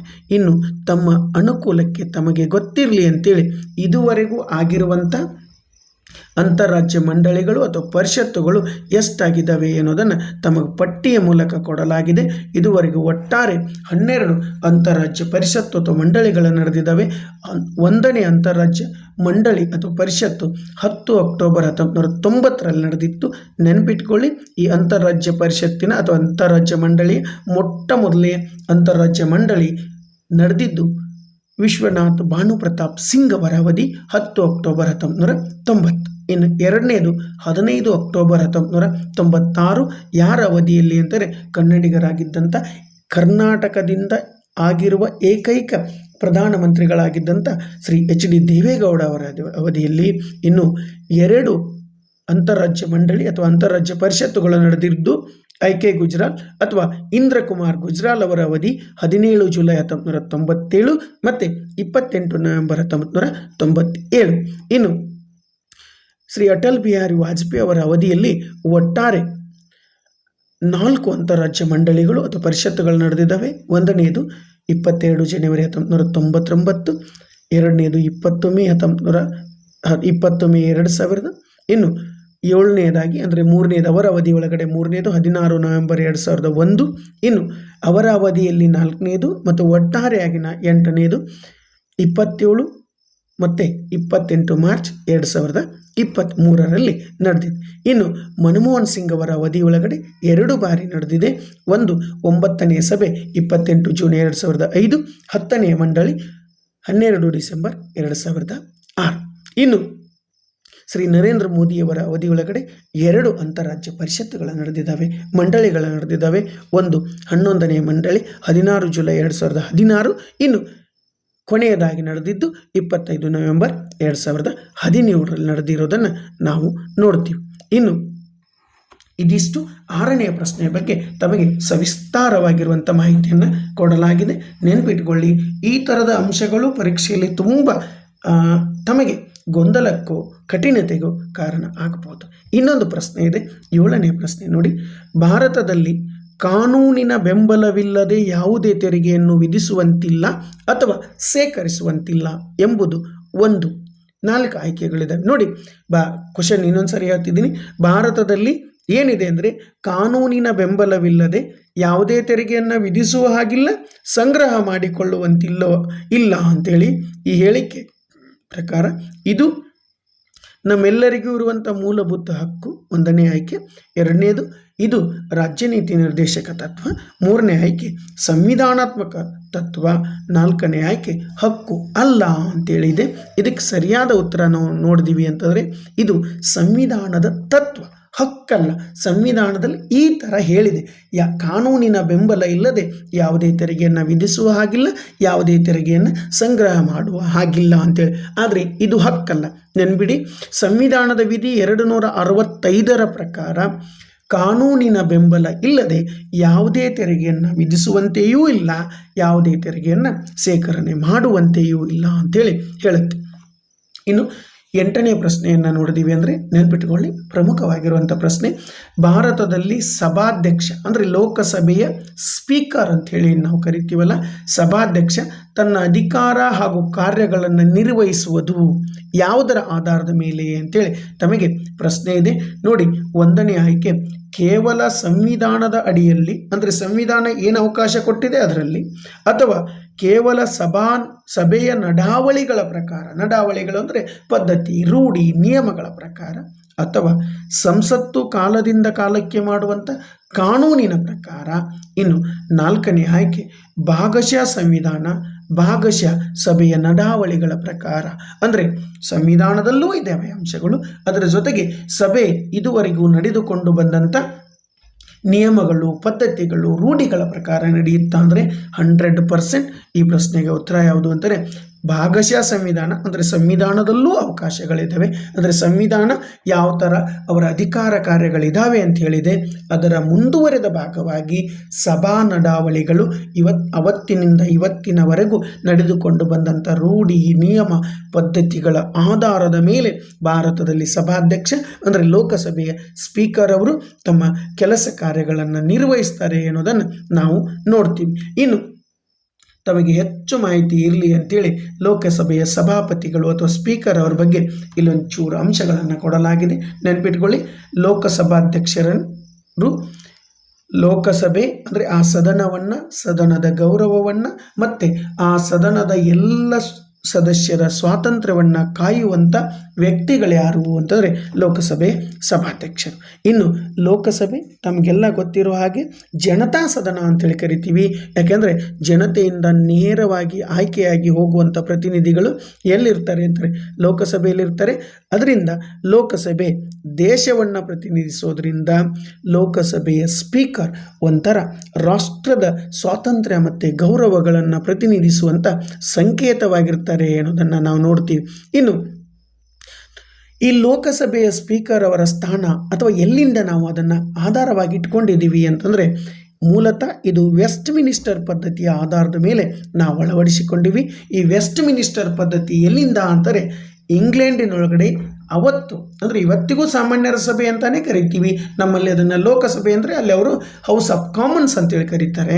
ನೋಡಿ, ಅಲ್ಲಿರುವಂಥ ಸಾಮಾನ್ಯರ ಸಭೆಯ ಸ್ಪೀಕರ್ ಹುದ್ದೆಯ ಆಧಾರದ ಮೇಲೆ ಭಾರತದಲ್ಲಿ ಲೋಕಸಭೆಯ ಸಭಾಪತಿಗಳ ಹುದ್ದೆಯನ್ನು ನಾವು ಪ್ರಾರಂಭ ಮಾಡಿದ್ವಿ. ಇನ್ನು ಭಾರತದಲ್ಲಿ ಈ ಲೋಕಸಭೆಯ ಸ್ಪೀಕರ್ ಅಥವಾ ಸಭಾಪತಿಗಳ ಹುದ್ದೆ ಎಲ್ಲಿಂದ ಪ್ರಾರಂಭ ಆಯಿತು ಅಂತಾರೆ, ನೋಡಿ, ಬ್ರಿಟನ್ ಒಳಗಡೆ 1377ರಲ್ಲಿ ಮೊದಲ ಬಾರಿಗೆ ಅಲ್ಲಿದ್ದಂಥ ಸ್ಥಾನವನ್ನು ಸ್ಪೀಕರ್ ಅಂತೇಳಿ ಯಾರಿಗೆ ಕರಿತಿದ್ರು ಅಂತಾರೆ, ಥಾಮಸ್ ಹ್ಯಾಂಗರ್ ಅವರಿಗೆ ಕರಿತಿದ್ರು. ಯಾಕಂಗೆ ಕರೆದ್ರು ಅಂತಂದರೆ, ಈ ಥಾಮಸ್ ಹ್ಯಾಂಗರ್ ಅವರು ಅಲ್ಲಿರುವಂಥ ಹೌಸ್ ಆಫ್ ಕಾಮನ್ಸ್ ಅಥವಾ ಸಾಮಾನ್ಯರ ಸಭೆಯ ಪ್ರತಿನಿಧಿಗಳ ಪರವಾಗಿ ರಾಜರ ಮುಂದೆ ಅವರು ಮಾತಾಡ್ತಿದ್ರು. ಆ ಮಾತಾಡ್ತಿರೋದ್ರ ಪರವಾಗಿ ಅಥವಾ ರಾಜರಿಗೆ ಜನಪ್ರತಿನಿಧಿ ಸಭೆಗಳ ಪರವಾಗಿ ಮಾತನಾಡುವಂಥ ವ್ಯಕ್ತಿಗೆ ಏನಂತ ಕರೆದ್ರು ಅಂತಾರೆ, ಸ್ಪೀಕರ್ ಅಂತೇಳಿ ಕರೆದ್ರು. ಇನ್ನು ಭಾರತದಲ್ಲಿ ಈ ಹುದ್ದೆ ಸ್ವಾತಂತ್ರ್ಯ ನಂತರ ಪ್ರಾರಂಭ ಆಯಿತಾ ಅಂತಂದರೆ ಇಲ್ಲ, ಸ್ವಾತಂತ್ರ್ಯದ ಪೂರ್ವದಲ್ಲೇ ಈ ಹುದ್ದೆ ಜಾರಿಯಲ್ಲಿತ್ತು. ಸ್ವತಂತ್ರ ಪೂರ್ವದಲ್ಲೇ ಇದ್ದಂಥ ಈ ಹುದ್ದೆಗೆ ಅವತ್ತು ಸ್ಪೀಕರ್ ಅಂತ ಕರೀತಿರ್ಲಿಲ್ಲ, ಏನಂತ ಕರೀತಿದ್ರು ಅಂತಾರೆ, ಅಧ್ಯಕ್ಷರು ಅಂತೇಳಿ ಕರೀತಿದ್ರು. ಇದು ಪ್ರಾರಂಭ ಆಗಿದ್ದೆಲ್ಲಿಂದ ಅಂತಂದರೆ 1927ಕ್ಕಿಂತ ಮೊದಲೇ ಭಾರತದ ಗವರ್ನರ್ ಜನರಲ್ ಅವರು ಏನು ಮಾಡ್ತಿದ್ರು ಅಂತಾರೆ, ಲೆಜಿಸ್ಲೇಟಿವ್ ಕೌನ್ಸಿಲ್ ಸಭೆಗಳ ಅಧ್ಯಕ್ಷತೆಯನ್ನು ವಹಿಸ್ತಿದ್ರು. ಯಾವಾಗ? 1921ಕ್ಕಿಂತ ಮುಂಚೆ. ಆದರೆ ಭಾರತದಲ್ಲಿ 1919ರ ಕಾಯ್ದೆ ಅಥವಾ ಮಾಂಟೆಗೊ ಚೆಮ್ಸ್ಫರ್ಡ್ ಸುಧಾರಣೆಗಳು ಅಂತ ನಾವು ಕರಿತೀವಲ್ಲ, ಆ ಮಾಂಟೆಗೊ ಚೆಮ್ಸ್ಫರ್ಡ್ ಸುಧಾರಣೆಗಳ ಪ್ರಕಾರ ಕೇಂದ್ರ ಶಾಸನ ಸಭೆ ಜಾರಿಗೆ ಬಂತು. ಆ ಕೇಂದ್ರ ಶಾಸನ ಸಭೆಯ ಮೊದಲ ಸ್ಪೀಕರ್ ಆಗಿ ಯಾರ ಕಾರ್ಯವನ್ನು ನಿರ್ವಹಿಸಿದರು ನೆನಪಿಟ್ಕೊಳ್ಳಿ, ಫ್ರೆಡ್ರಿಕ್ ವೈಟ್ ರವರು ಸ್ಪೀಕರ್ ಆಗಿ ಕಾರ್ಯವನ್ನು ನಿರ್ವಹಿಸಿದರು. ಅವರನ್ನು ನೇಮಿಸಿದ್ಯಾರು ಅಂತಾರೆ, ಅವತ್ತಿನ ಗವರ್ನರ್ ಜನರಲ್ ಅವರು ನೇಮಿಸಿದರು. ಆ ಮೂಲಕ ಈ ಹುದ್ದೆ ಅಂದರೆ ಭಾರತದಲ್ಲಿ ಸ್ಪೀಕರ್ ಹುದ್ದೆ ಅಥವಾ ಸ್ಪೀಕರ್ ಅನ್ನುವಂಥ ಈ ಹುದ್ದೆ ಇದೆಯಲ್ಲ, ಇದು ಪ್ರಾರಂಭ ಆಗಿದ್ದು 1921 ಫೆಬ್ರವರಿ 13ರಿಂದ ಪ್ರಾರಂಭ ಆಯಿತು. ಅವತ್ತು ಅದರ ಅವಧಿ ಎಷ್ಟಿತ್ತು ಅಂದರೆ 4 ವರ್ಷಗಳು. ಮತ್ತು ಇವಾಗ ಅವಧಿ ಎಷ್ಟು ಅಂತಾರೆ, ಸಹಜವಾಗಿ ಲೋಕಸಭೆ ಅಸ್ತಿತ್ವದಲ್ಲಿರುವವರೆಗೆ ಅಂದರೆ 5 ವರ್ಷ. ಇನ್ನು ಶಾಸನ ಸಭೆಯ ಮೊದಲ ಅಧಿಕಾರೇತರ ಚುನಾಯಿತ ಸಭಾಪತಿಗಳಾಗಿ, ಅಧಿಕಾರ ಇರಲಿಲ್ಲ, ಅಧಿಕಾರೇತರ ಚುನಾಯಿತ ಸಭಾಪತಿಗಳಾಗಿ ಭಾರತದಿಂದ ಆಯ್ಕೆಯಾದವರು ಯಾರು ಅಂತಾರೆ, ಶ್ರೀ ವಿಠಲ್ ಭಾಯ್ ಪಟೇಲ್ ಅವರು ಮೊದಲ ಚುನಾಯಿತ ಲೋಕಸಭೆಯ ಸ್ಪೀಕರ್ ಅವತ್ತು ಬ್ರಿಟಿಷರಿದ್ದಾಗ ಆಗಿದ್ದರು. ಇನ್ನು ಈ ವಿಠಲ್ ಭಾಯ್ ಪಟೇಲ್ರವರು ಭಾರತದ ಕೇಂದ್ರ ಶಾಸನ ಸಭೆಯ ಮೊದಲ ಭಾರತೀಯ ಸ್ಪೀಕರು ಮತ್ತು ಮೊದಲ ಭಾರತೀಯ ಚುನಾಯಿತ ಸಭಾಪತಿ ಅನ್ನುವಂಥ ಅಥವಾ ಸ್ಪೀಕರ್ ಅನ್ನುವಂಥ ಹೆಗ್ಗಳಿಕೆಗೆ ಪಾತ್ರರಾಗಿರೋದನ್ನು ನಾವು ನೋಡ್ತೀವಿ. ಪರೀಕ್ಷಾ ದೃಷ್ಟಿಯಿಂದ ಇದನ್ನು ತಾವು ನೆನಪಿಟ್ಕೊಳ್ಳಿ. ಇನ್ನು ಭಾರತಕ್ಕೆ ಸ್ವತಂತ್ರ ಬಂದು ಮೊದಲ ಸಾರ್ವತ್ರಿಕ ಚುನಾವಣೆ ನಡೆದು ಮೊದಲನೆಯ ಲೋಕಸಭೆ ರಚನೆಯಾದಾಗ ಅಥವಾ ಮೊದಲ ಲೋಕಸಭೆಯ ಸಭಾಪತಿಗಳಾಗಿ ಸ್ಪೀಕರ್ ಆಗಿ ಕಾರ್ಯವನ್ನು ನಿರ್ವಹಿಸಿದವರು ಯಾರು ಅಂತಂದರೆ ಜಿ.ವಿ. ಮಾಳವಂಕರ್ ಅವರು ಮೊದಲ ಸ್ಪೀಕರ್ ಆಗಿ ಕಾರ್ಯವನ್ನು ನಿರ್ವಹಿಸಿದರು. ಈ ಮಾಳವಂಕರ್ ಅವರು ಶಾಸಕಾಂಗ ಸಭೆ ಅಥವಾ ರಾಜ್ಯಾಂಗ ಸಭೆ ಅಥವಾ ಸಂವಿಧಾನ ಸಭೆಯಲ್ಲೂ ಕೂಡ ಸ್ಪೀಕರ್ ಆಗಿ ಕಾರ್ಯವನ್ನು ನಿರ್ವಹಿಸಿದರು. ಅದರ ಜೊತೆಗೆ ತಾತ್ಕಾಲಿಕ ಸಂಸತ್ ಏನು ರಚನೆ ಆಗಿತ್ತಲ್ಲ, ಅಲ್ಲಿಯೂ ಕೂಡ ಸಭಾಪತಿಗಳಾಗಿ ಅಥವಾ ಸ್ಪೀಕರ್ ಆಗಿ ಕಾರ್ಯವನ್ನು ನಿರ್ವಹಿಸಿದ್ರು ಅನ್ನೋದನ್ನು ನಾವು ನೋಡ್ತೀವಿ. ಇನ್ನು ಪ್ರತಿಯೊಂದು ಲೋಕಸಭೆ ಅವಧಿ ಮುಗಿದ ತಕ್ಷಣ ಸ್ಪೀಕರ್ ಅವರ ಹುದ್ದೆಯೂ ಕೂಡ ಕೊನೆಯಾಗತ್ತೆ. ಹೊಸದಾಗಿ ಬರುವಂಥ ಲೋಕಸಭೆಗೆ ಏನು ರಚನೆ ಆಗುತ್ತಲ್ಲ, ಆ ಲೋಕಸಭೆ ರಚನೆ ಆದಾಗ ತಾತ್ಕಾಲಿಕ ಸಭಾಪತಿಗಳಾಗಿ ತಾತ್ಕಾಲಿಕ ಸಭಾಪತಿಗಳನ್ನಾಗಿ ರಾಷ್ಟ್ರಪತಿಗಳು ಅತಿ ಹಿರಿಯ ಸದಸ್ಯರನ್ನು ನೇಮಿಸುವಂಥ ಪದ್ಧತಿ ಇದೆ. ಹೀಗೆ ತಾತ್ಕಾಲಿಕ ಸಭಾಪತಿ ಆಗಿ ನೇಮಕ ಆದವರು ಹೊಸ ಸಭಾಪತಿ ಅಥವಾ ಸ್ಪೀಕರ್ ಅವರು ಆಯ್ಕೆಯಾಗುವವರೆಗೆ ಆ ಹುದ್ದೆಯಲ್ಲಿರ್ತಾರೆ. ಹೀಗೆ ತಾತ್ಕಾಲಿಕ ಸಭಾಪತಿ ಅಥವಾ ಪ್ರೋಟಮ್ ಸ್ಪೀಕರ್ ಅವರ ಮೊದಲ ಕಾರ್ಯ ಏನು ಅಂತಾರೆ, ಲೋಕಸಭೆಗೆ ಆಯ್ಕೆಯಾಗಿ ಬಂದಂಥ ಅಥವಾ ಸಾರ್ವತ್ರಿಕ ಚುನಾವಣೆಯಲ್ಲಿ ಆಯ್ಕೆಯಾಗಿ ಬಂದಂಥ ಲೋಕಸಭೆಯ ಸದಸ್ಯರಿಗೆ ಪ್ರಮಾಣ ವಚನವನ್ನು ಬೋಧಿಸುವುದು ಅವರ ಮೊದಲ ಕೆಲಸ ಆಗಿರುತ್ತೆ. ಲೋಕಸಭೆಗೆ ಸಾರ್ವತ್ರಿಕ ಚುನಾವಣೆ ನಡೆದ ನಂತರ ಮೊದಲ ಬಾರಿ ಲೋಕಸಭೆ ಏನು ಸೇರುತ್ತಲ್ಲ, ಆ ಸೇರುವಾಗ ರಾಷ್ಟ್ರಪತಿಗಳ ಸಹಜವಾಗಿ ಏನು ಮಾಡ್ತಿರ್ತಾರೆ ಅಂತಾರೆ, ಅತಿ ಹಿರಿಯ ಸದಸ್ಯರನ್ನು, ಇಲ್ಲಿ ಹಿರಿಯ ಅಂತಂದರೆ ವಯಸ್ಸಿನಲ್ಲಿ ಹಿರಿಯ ಅಲ್ಲ, ಹೆಚ್ಚು ಬಾರಿ ಆಯ್ಕೆಯಾದವರನ್ನು ನಾವು ಹಿರಿಯರು ಅಂತೇಳಿ ಕರಿತೀವಿ. ಅಂಥ ಹಿರಿಯರಲ್ಲಿ ತಾತ್ಕಾಲಿಕವಾಗಿ ಒಬ್ಬರನ್ನು ಸಭಾಪತಿಗಳಾಗಿ ರಾಷ್ಟ್ರಪತಿಗಳು ಏನು ಮಾಡ್ತಾರೆ ಅಂತಾರೆ, ನೇಮಿಸ್ತಾರೆ. ಈ ಥರ ತಾತ್ಕಾಲಿಕವಾಗಿ ನೇಮಕವಾದಂಥ ಪ್ರೋಟರ್ಮ್ ಸ್ಪೀಕರ್ ಅವರ ಕಾರ್ಯ ಏನು ಅಂತಾರೆ, ನೂತನವಾಗಿ ಆಯ್ಕೆಯಾದ ಸದಸ್ಯರು ಪ್ರಮಾಣ ವಚನವನ್ನು ಸ್ವೀಕರಿಸಲಿಕ್ಕೆ ಅವರು ಸಹಕಾರಿಯಾಗೋದು, ಅದರ ಜೊತೆಗೆ ಹೀಗೆ ಸೇರಿರುವ ಸಭೆಯ ಅಧ್ಯಕ್ಷತೆಯನ್ನು ವಹಿಸುವುದು, ತಮ್ಮ ಸಭಾಧ್ಯಕ್ಷರನ್ನು ಆಯ್ಕೆ ಮಾಡಲಿಕ್ಕೆ ಅಂದರೆ ಹೊಸದಾಗಿ ಸಭಾಧ್ಯಕ್ಷರು ಆಯ್ಕೆ ಆಗೋವರೆಗೂ ಆ ಸಭೆಯ ಅಧ್ಯಕ್ಷತೆಯನ್ನು ವಹಿಸಿ ಆ ಸಭೆ ನಡೆಯುವಂಗೆ ನೋಡ್ಕೊಳ್ಳೋದು ಯಾರ ಕೆಲಸ ಅಂತಾರೆ, ಈ ತಾತ್ಕಾಲಿಕ ಸಭಾಪತಿಗಳು ಅಥವಾ ಪ್ರೋಟರ್ಮ್ ಸ್ಪೀಕರ್ ಅವರ ಕೆಲಸ. ಇನ್ನು ಹೊಸ ಅಧ್ಯಕ್ಷರು ಬರುತ್ತಿದ್ದ ಹಾಗೇನೆ ಈ ಪ್ರೋಟರ್ಮ್ ಸ್ಪೀಕರ್ ಏನಾಗ್ತಾರೆ ಅಂದರೆ ತಮ್ಮ ಹುದ್ದೆಯಿಂದ ಕೆಳಗಿಳಿತಾರೆ. ಕೆಲವು ದಿನಗಳವರೆಗೆ ಮಾತ್ರ ಇವರು ತಾತ್ಕಾಲಿಕ ಲೋಕಸಭೆಯ ಸ್ಪೀಕರ್ ಆಗಿ ಕೆಲಸ ಮಾಡ್ತಾರೆ. ಇನ್ನು ರಾಜ್ಯಶಾಸ್ತ್ರದ ವಿದ್ಯಾರ್ಥಿಗಳಾಗಿರೋ ನಾವೆಲ್ಲ ಒಂದು ಅಂಶ ನೆನಪಿಟ್ಕೋಬೇಕು, ಇತ್ತೀಚೆಗೆ ಅಂದರೆ 18ನೆಯ ಲೋಕಸಭೆ ರಚನೆ ಆದ ಮೇಲೆ ಈ ಥರದ ತಾತ್ಕಾಲಿಕ ಸ್ಪೀಕರ್ ಅವರ ನೇಮಕಾತಿಯ ಕುರಿತು ಒಂದಿಷ್ಟು ಗೊಂದಲಗಳ ಮೂಡಿದ್ವು. ಅದ್ಯಾವುದು ಅಂತಂದರೆ ನೋಡಿ, 18ನೆಯ ಲೋಕಸಭೆಯ ಹಂಗಾಮಿ ಸ್ಪೀಕರ್ ಆಗಿ ರಾಷ್ಟ್ರಪತಿಗಳು ಅಂದರೆ ಕೇಂದ್ರ ಸರ್ಕಾರವೇ ಸೂಚಿಸುತ್ತೆ ಯಾರನ್ನು ನೇಮಿಸಿದ್ರು ಅಂತಾರೆ, BJP ಪಕ್ಷದ ಭರ್ತೃಹರಿ ಮೆಹತಾಬ್ ಅವರನ್ನು ರಾಷ್ಟ್ರಪತಿಗಳು ಸೂಚಿಸಿದರು. ಅವರೇ ತಾತ್ಕಾಲಿಕ ಸಭಾಪತಿಗಳು ಅಥವಾ ಲೋಕಸಭೆಯ ಸ್ಪೀಕರ್ ಆಗಿ ಕಾರ್ಯವನ್ನು ನಿರ್ವಹಿಸಿದರು. ವಿರೋಧ ಪಕ್ಷಗಳ ವಾದ ಏನಾಗಿತ್ತು ಅಂತಾರೆ, 18ನೆಯ ಲೋಕಸಭೆಯ ಸ್ಪೀಕರ್ ಅಥವಾ ಹಂಗಾಮಿ ಸ್ಪೀಕರ್ ಆಗಿ ನೇಮಿಸಿರುವಂಥ BJPಯ ಭರ್ತೃಹರಿ ಮೆಹತಾಬ್ ಅವರು 7 ಬಾರಿ ಆಯ್ಕೆಯಾಗಿದ್ದಾರೆ. ಆದರೆ ಕಾಂಗ್ರೆಸ್ ಪಕ್ಷದ ಕೊಡಿಕೊನ್ನಿಲ್ ಸುರೇಶ್ ಅವರು 8 ಬಾರಿ ಆಯ್ಕೆಯಾಗಿದ್ದಾರೆ. ಅದರಿಂದ ಯಾರನ್ನು ನೇಮಿಸಬೇಕಾಗಿತ್ತು ಅಂತೇಳಿ ಅವರ ವಾದ ಇತ್ತು. ಅಂದರೆ ಕೊಡಿಕೊನ್ ಸುನಿಲ್ ಅವರನ್ನು ನೇಮಿಸಬೇಕಾಗಿತ್ತು ಅಂತೇಳಿ ವಾದ ಇತ್ತು. ಆದರೆ ಸರ್ಕಾರದ ವಾದ ಏನಾಗಿತ್ತು ಅಂತಂದರೆ, ಸುರೇಶ್ ಅವರು 8 ಬಾರಿ ಆಯ್ಕೆಯಾಗಿದ್ದರೂ ಕೂಡ ಸತತವಾಗಿ ಆಯ್ಕೆಯಾಗಿಲ್ಲ, ಮಧ್ಯ ಅವಧಿಯಲ್ಲಿ ಏನಾಗಿದೆ ಅಂದರೆ ಗ್ಯಾಪ್ ಆಗಿದೆ. ಆದರೆ ಈ ಭರ್ತೃಹರಿ ಮೆಹತಾಬ್ ಅವರು ಸತತವಾಗಿ 7 ಬಾರಿ ಆಯ್ಕೆಯಾಗಿದ್ದಾರೆ ಅನ್ನೋದು ಸರ್ಕಾರದ ವಾದ ಆಗಿತ್ತು. ಇದಿಷ್ಟೇ ಅಂಶ ತಮಗೆ ಗೊತ್ತಿರಲಿ. ಇನ್ನು ಲೋಕಸಭೆಯ ಸ್ಪೀಕರ್ ಅವರ ಅಥವಾ ಸಭಾಧ್ಯಕ್ಷರ ಅಧಿಕಾರ ಮತ್ತು ಕರ್ತವ್ಯಗಳನ್ನು ನೋಡಿದೀವಿ ಅಂತಾರೆ. ಲೋಕಸಭೆಯ ಅಧಿವೇಶನಗಳ ಅಧ್ಯಕ್ಷತೆಯನ್ನು ವಹಿಸ್ತಾರೆ. ಲೋಕಸಭೆಯಲ್ಲಿ ನಿರ್ದಿಷ್ಟ ಕೋರಮ್ ಇಲ್ಲದೆ ಇದ್ದರೆ ಸಭೆಯನ್ನು ಮುಂದೂಡ್ತಾರೆ. ನಿರ್ದಿಷ್ಟ ಕೋರಮ್ ಅಂದರೆ ಏನು ಅಂದರೆ ಕನಿಷ್ಠ ಹಾಜರಾತಿ. ಗೊತ್ತಿರಲಿ, ಲೋಕಸಭೆಯ ಒಟ್ಟು ಸದಸ್ಯರ 1/10 ನಾವೇನಂತ ಕರಿತೀವಿ ಅಂದರೆ ನಿರ್ದಿಷ್ಟ ಕೋರಮ್ ಅಥವಾ ನಿರ್ದಿಷ್ಟ ಹಾಜರಾತಿ ಅಂತೇಳಿ ಕರಿತೀವಿ. ಸದನದಲ್ಲಿ ಯಾವ ವಿಷಯಗಳು ಚರ್ಚೆಗೆ ಬರಬೇಕು ಅನ್ನೋದನ್ನು ನಿರ್ಧಾರ ಮಾಡೋರು ಯಾರು ಅಂತಾರೆ ಸ್ಪೀಕರ್ ಅವರು.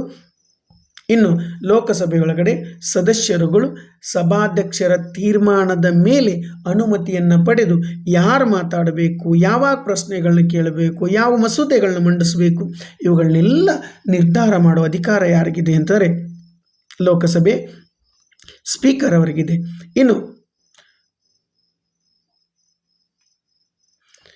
ಯಾವುದಾದರೂ ಮಸೂದೆಯ ಮೇಲೆ ಭಿನ್ನಾಭಿಪ್ರಾಯ ಉಂಟಾದಾಗ ರಾಜ್ಯಸಭೆ ಮತ್ತು ಲೋಕಸಭೆಯ ಜಂಟಿ ಸದನವನ್ನು ಕರೆಯುವಂಥ ಜಂಟಿ ಅಧಿವೇಶನವನ್ನು ಕರೆಯುವಂಥ ಅಧಿಕಾರ ಇರೋದು ರಾಷ್ಟ್ರಪತಿಗಳಿಗೆ. ನೆನಪಿಟ್ಕೊಳ್ಳಿ, ಈ ಥರದ ಜಂಟಿ ಅಧಿವೇಶನ ಕರೆದಾಗ ಅದರ ಅಧ್ಯಕ್ಷತೆಯನ್ನು ವಹಿಸುವ ಅಧಿಕಾರ ಯಾರಿಗಿದೆ ಅಂತಂದರೆ ಲೋಕಸಭೆಯ ಸ್ಪೀಕರ್ ಅವರಿಗಿದೆ. ಇದು ಅತಿ ಪ್ರಮುಖವಾಗಿರುವಂಥ ಅಂಶ. ಜಂಟಿ ಅಧಿವೇಶನದ ಅಧ್ಯಕ್ಷತೆಯನ್ನು ವಹಿಸೋರು ಯಾರು ಅಂತಾರೆ ಲೋಕಸಭೆಯ ಸಭಾಧ್ಯಕ್ಷರು, ಸ್ಪೀಕರ್ ಅವರು. ಇನ್ನು ಮುಂದುವರಿದು ಸದನದಲ್ಲಿ ಯಾವ ವಿಷಯಗಳು ಚರ್ಚೆಗೆ ಬರಬೇಕು, ಚರ್ಚೆಯಾದ ಮಸೂದೆಯ ಬಗ್ಗೆ ಒಂದು ವೇಳೆ ಸಮಾನ ಮತಗಳು ಬಂದರೆ ಮಾತ್ರ, ನೆನಪಿಡಿ, ಸಮಾನ ಮತಗಳು ಬಂದರೆ ಮಾತ್ರ ಸ್ಪೀಕರ್ ಅವರು ತಮ್ಮ ನಿರ್ಣಾಯಕ ಮತವನ್ನು ಚಲಾಯಿಸುವ ಅಧಿಕಾರವನ್ನು ಹೊಂದಿದ್ದಾರೆ. ಇನ್ನು ಯಾವುದೇ ಒಂದು ಮಸೂದೆ ಸಾಮಾನ್ಯ ಮಸೂದೆಯೋ ಹಣಕಾಸು ಮಸೂದೆಯೋ ಅಥವಾ ಹಣಕಾಸು ಮಸೂದೆ ಯಾವುದು ಅಂತೇಳಿ ನಿರ್ಧಾರ ಮಾಡುವ ಸಂಪೂರ್ಣ ಅಧಿಕಾರ ಯಾರಿಗಿದೆ ಅಂತಂದರೆ ಲೋಕಸಭೆಯ ಸ್ಪೀಕರ್ ಅವರಿಗಿದೆ. ಇನ್ನು ಲೋಕಸಭಾ ಕಲಾಪಗಳಿಗೆ ಸಂಬಂಧಿಸಿದಂತೆ ನೀತಿ ನಿಯಮಗಳ ವಿವರಣೆಯನ್ನು ಕೊಡೋರು ಲೋಕಸಭೆಯ ಸಭಾಪತಿಗಳು. ಇನ್ನು ಸದನದಲ್ಲಿ ಅಂದರೆ ಲೋಕಸಭೆಯಲ್ಲಿ ಅಸಂಬಂಧವಾದಂಥ ಚರ್ಚೆಗಳನ್ನು ನಿಯಂತ್ರಿಸುವ ಅಧಿಕಾರ ಇವರಿಗಿದೆ. ಸದನದಲ್ಲಿ ಶಾಂತಿ ಸುವ್ಯವಸ್ಥೆ ಕಾಪಾಡುವ ಹೊಣೆಯನ್ನು ಇವರು ಹೊಂದಿದ್ದಾರೆ. ಇವರ ಆಜ್ಞೆಗಳನ್ನು ಮೀರಿ ಯಾರಾದರೂ ಲೋಕಸಭೆಯಲ್ಲಿ ಶಾಂತಿಗೆ ಉಲ್ಲಂಘನೆ ಮಾಡಿದರೆ ಅಥವಾ ಅಶಾಂತಿಯನ್ನು ಹುಟ್ಟಾಕಿದರೆ ಅಥವಾ ಅಶಾಂತಿ ಮಾಡಿದರೆ ಅವರನ್ನು ಶಿಕ್ಷಿಸುವ ಅಧಿಕಾರವೂ ಕೂಡ ಲೋಕಸಭೆಯ ಸಭಾಪತಿಗಳಿಗಿದೆ. ಇನ್ನು ಇವರು ಲೋಕಸಭೆಯ ನಿಯಮಗಳ ಸಮಿತಿ ಅಥವಾ ರೂಲ್ಸ್ ಕಮಿಟಿ ಅಂತೇಳಿ ಕರಿತೀವಿ, ಸಾಮಾನ್ಯ ಉದ್ದೇಶದ ಸಮಿತಿ ಇರ್ಬೋದು, ಮತ್ತು ವ್ಯವಹಾರ ಸಲಹಾ ಸಮಿತಿ, ಇವುಗಳ ಅಧ್ಯಕ್ಷರಾಗಿ ಕೆಲಸ ಮಾಡ್ತಾರೆ. ಅದರ ಜೊತೆಗೆ ಸಂಸತ್ತಿನ ಸಾರ್ವಜನಿಕ ಲೆಕ್ಕಪತ್ರ ಸಮಿತಿ, ಅಂದಾಜು ಸಮಿತಿ ಮತ್ತು ಸಾರ್ವಜನಿಕ ಉದ್ಯಮಗಳ ಅಥವಾ ಕೈಗಾರಿಕೆಗಳ ಸಮಿತಿಯ ಅಧ್ಯಕ್ಷರನ್ನು ನೇಮಕ ಮಾಡುವ ಕರ್ತವ್ಯ ಅಥವಾ ಜವಾಬ್ದಾರಿ ಯಾರ್ದಿದೆ ಅಂದರೆ ಲೋಕಸಭೆಯ ಸ್ಪೀಕರ್ ಅವರು. ಲೋಕಸಭಾಧ್ಯಕ್ಷರು ಮತ್ತು ಉಪಾಧ್ಯಕ್ಷರು ಒಂದು ವೇಳೆ ಏಕಕಾಲಕ್ಕೆ ಗೈರು ಹಾಜರಾಗುವಂಥ ಸಂದರ್ಭ ಬಂದರೆ ಅವರಿಬ್ಬರ ಗೈರು ಹಾಜರಿಯಲ್ಲಿ ಸದನದ ಕಲಾಪಗಳನ್ನು ಯಾರು ನಡೆಸ್ಕೊಂಡು ಹೋಗಬೇಕು ಅನ್ನುವಂಥ ಅಧ್ಯಕ್ಷತೆಯನ್ನು ವಹಿಸುವವರ ಪಟ್ಟಿಯನ್ನು ತಯಾರು ಮಾಡುವ ಅಧಿಕಾರವೂ ಯಾರಿಗಿದೆ ಅಂದರೆ ಲೋಕಸಭೆಯ ಸ್ಪೀಕರ್ ಅವರಿಗಿದೆ. ಇನ್ನು ಒಟ್ಟಾರೆ ಲೋಕಸಭೆಯ ಸಚಿವಾಲಯದ ಮೇಲ್ವಿಚಾರಣೆಯನ್ನು ಮಾಡ್ತಾರೆ. ಅದರ ಜೊತೆಗೆ ಯಾವುದಾದರೂ ಒಬ್ಬ ಸದಸ್ಯ ಯಾವುದೇ ಪೂರ್ವಾನುಮತಿ ಇಲ್ಲದೆ ಸದನದ ಕಲಾಪಗಳಿಗೆ 60 ದಿನಗಳವರೆಗೆ ಏನಾದರೂ ಗೈರು ಹಾಜರಾದರೆ, ಅಧಿವೇಶನ ನಡೆಯುವ 60 ದಿನಗಳು, ನೆನಪಿಟ್ಕೊಳ್ಳಿ, ಪರೀಕ್ಷೆಯಲ್ಲಿ ಅದು ಬಹಳ ಪ್ರಮುಖವಾಗಿರುವಂಥ ಅಂಶ ಆಗುತ್ತೆ. ಬರೀ 60 ದಿನಗಳಲ್ಲ, ಸತತವಾಗಿ ಅಧಿವೇಶನ ನಡೆದ 60 ದಿನಗಳವರೆಗೂ ಸಭಾಧ್ಯಕ್ಷರ ಅನುಮತಿ ಇಲ್ಲದೆ ಗೈರು ಹಾಜರಾದರೆ ಸಹಜವಾಗಿ ಆತನ ಸದಸ್ಯತ್ವ ಕೊನೆಗೊಳ್ಳುತ್ತದೆ. ಅವುಗಳನ್ನು ಅಂಥ ಸದಸ್ಯರನ್ನು ವಜಾಗೊಳಿಸುವ ಅಧಿಕಾರವೂ ಯಾರಿಗಿದೆ ಅಂದರೆ ಲೋಕಸಭಾಧ್ಯಕ್ಷರಿಗಿದೆ. ಇನ್ನು ಲೋಕಸಭಾಧ್ಯಕ್ಷರು ತಾವೇನಾದರೂ ರಾಜೀನಾಮೆಯನ್ನು ಕೊಡಬೇಕಾದ್ರೆ ಯಾರಿಗೆ ಕೊಡಬೇಕು ಅಂದರೆ ಸ್ಪೀಕರ್ ಅವ್ರಿಗೆ ಕೊಡಬೇಕು. ಇಲ್ಲೊಂದು ಅಂಶ ತಮಗೆ ಗೊತ್ತಿರಲಿ, ಈ ಥರದ ರಾಜೀನಾಮೆಯನ್ನು ಕೊಟ್ಟಂಥ ಸಂದರ್ಭದಲ್ಲಿ ಲೋಕಸಭಾಧ್ಯಕ್ಷರು ಆ ವ್ಯಕ್ತಿ ಸ್ವ ಇಚ್ಛೆಯಿಂದ ರಾಜೀನಾಮೆ ಕೊಟ್ಟಿದ್ದಾರಾ ಅಥವಾ ಯಾರದಾದರೂ ಒತ್ತಾಯಕ್ಕೆ ರಾಜೀನಾಮೆ ಕೊಟ್ಟಿದ್ದಾರಾ ಅಂತೇಳಿ ಪರಿಶೀಲಿಸಿ ರಾಜೀನಾಮೆಯನ್ನು ಅಂಗೀಕರಿಸುವ ಅಧಿಕಾರವನ್ನು ಕೂಡ ಲೋಕಸಭಾಧ್ಯಕ್ಷರು ಹೊಂದಿದ್ದಾರೆ. ಇನ್ನು ಅತಿ ಪ್ರಮುಖವಾಗಿರುವಂಥದ್ದು ಪಕ್ಷಾಂತರ ನಿಷೇಧ ಕಾಯ್ದೆಯ ಅನ್ವಯ ಲೋಕಸಭೆಯ ಸದಸ್ಯರನ್ನು ಅನರ್ಹಗೊಳಿಸುವ ಅಧಿಕಾರ ಯಾರಿಗಿದೆ ಅಂದರೆ ಲೋಕಸಭಾ ಅಧ್ಯಕ್ಷರಿಗಿದೆ. ಆದರೆ ಇವರು ಕೊಟ್ಟಂಥ ತೀರ್ಪಿನ ವಿರುದ್ಧ ಹೈಕೋರ್ಟ್ ಮತ್ತು ಸುಪ್ರೀಂ ಕೋರ್ಟ್ನಲ್ಲಿ ಅದರ ಸಿಂಧುತ್ವವನ್ನು ಪ್ರಶ್ನೆ ಮಾಡುವ ಅಧಿಕಾರ ಯಾರಿಗಿದೆ ಅಂದರೆ ಲೋಕಸಭೆ ಎಲ್ಲ ಸದಸ್ಯರಿಗಿದೆ. ಇನ್ನು ಸದನದ ನಿಯಮಗಳ ಉಲ್ಲಂಘನೆ ಅಥವಾ ಹಕ್ಕು ಬಾಧ್ಯತೆ ಉಲ್ಲಂಘನೆಯ ಪ್ರಕರಣಗಳಿಗೆ ಸಂಬಂಧಿಸಿದಂತೆ ಒಬ್ಬ ವ್ಯಕ್ತಿ ಸದನದ ಮುಂದೆ ಹಾಜರಾಗಬೇಕು ಅಂತಂದರೆ ಅಂಥವನಿಗೆ ಸಭಾಧ್ಯಕ್ಷರು ಸಮನ್ಸ್ ಜಾರಿಗೊಳಿಸುವ ಅಧಿಕಾರವನ್ನು ಹೊಂದಿದ್ದಾರೆ. ಈ ಮೂಲಕ ಅವರು ನ್ಯಾಯಾಧೀಶರ ಸ್ಥಾನದಲ್ಲಿ ಇರ್ತಾರೆ ಅಂಥೇಳಿ ನಾವು ನೋಡ್ತೀವಿ. ಇನ್ನು ಸದನದಲ್ಲಿ ಸ್ಥಾನಗಳ ತೆರವಾಗಿವೆಯೇ ಅನ್ನೋದನ್ನು ಘೋಷಿಸುವ ಅಧಿಕಾರ ಲೋಕಸಭಾಧ್ಯಕ್ಷರಿಗಿದೆ.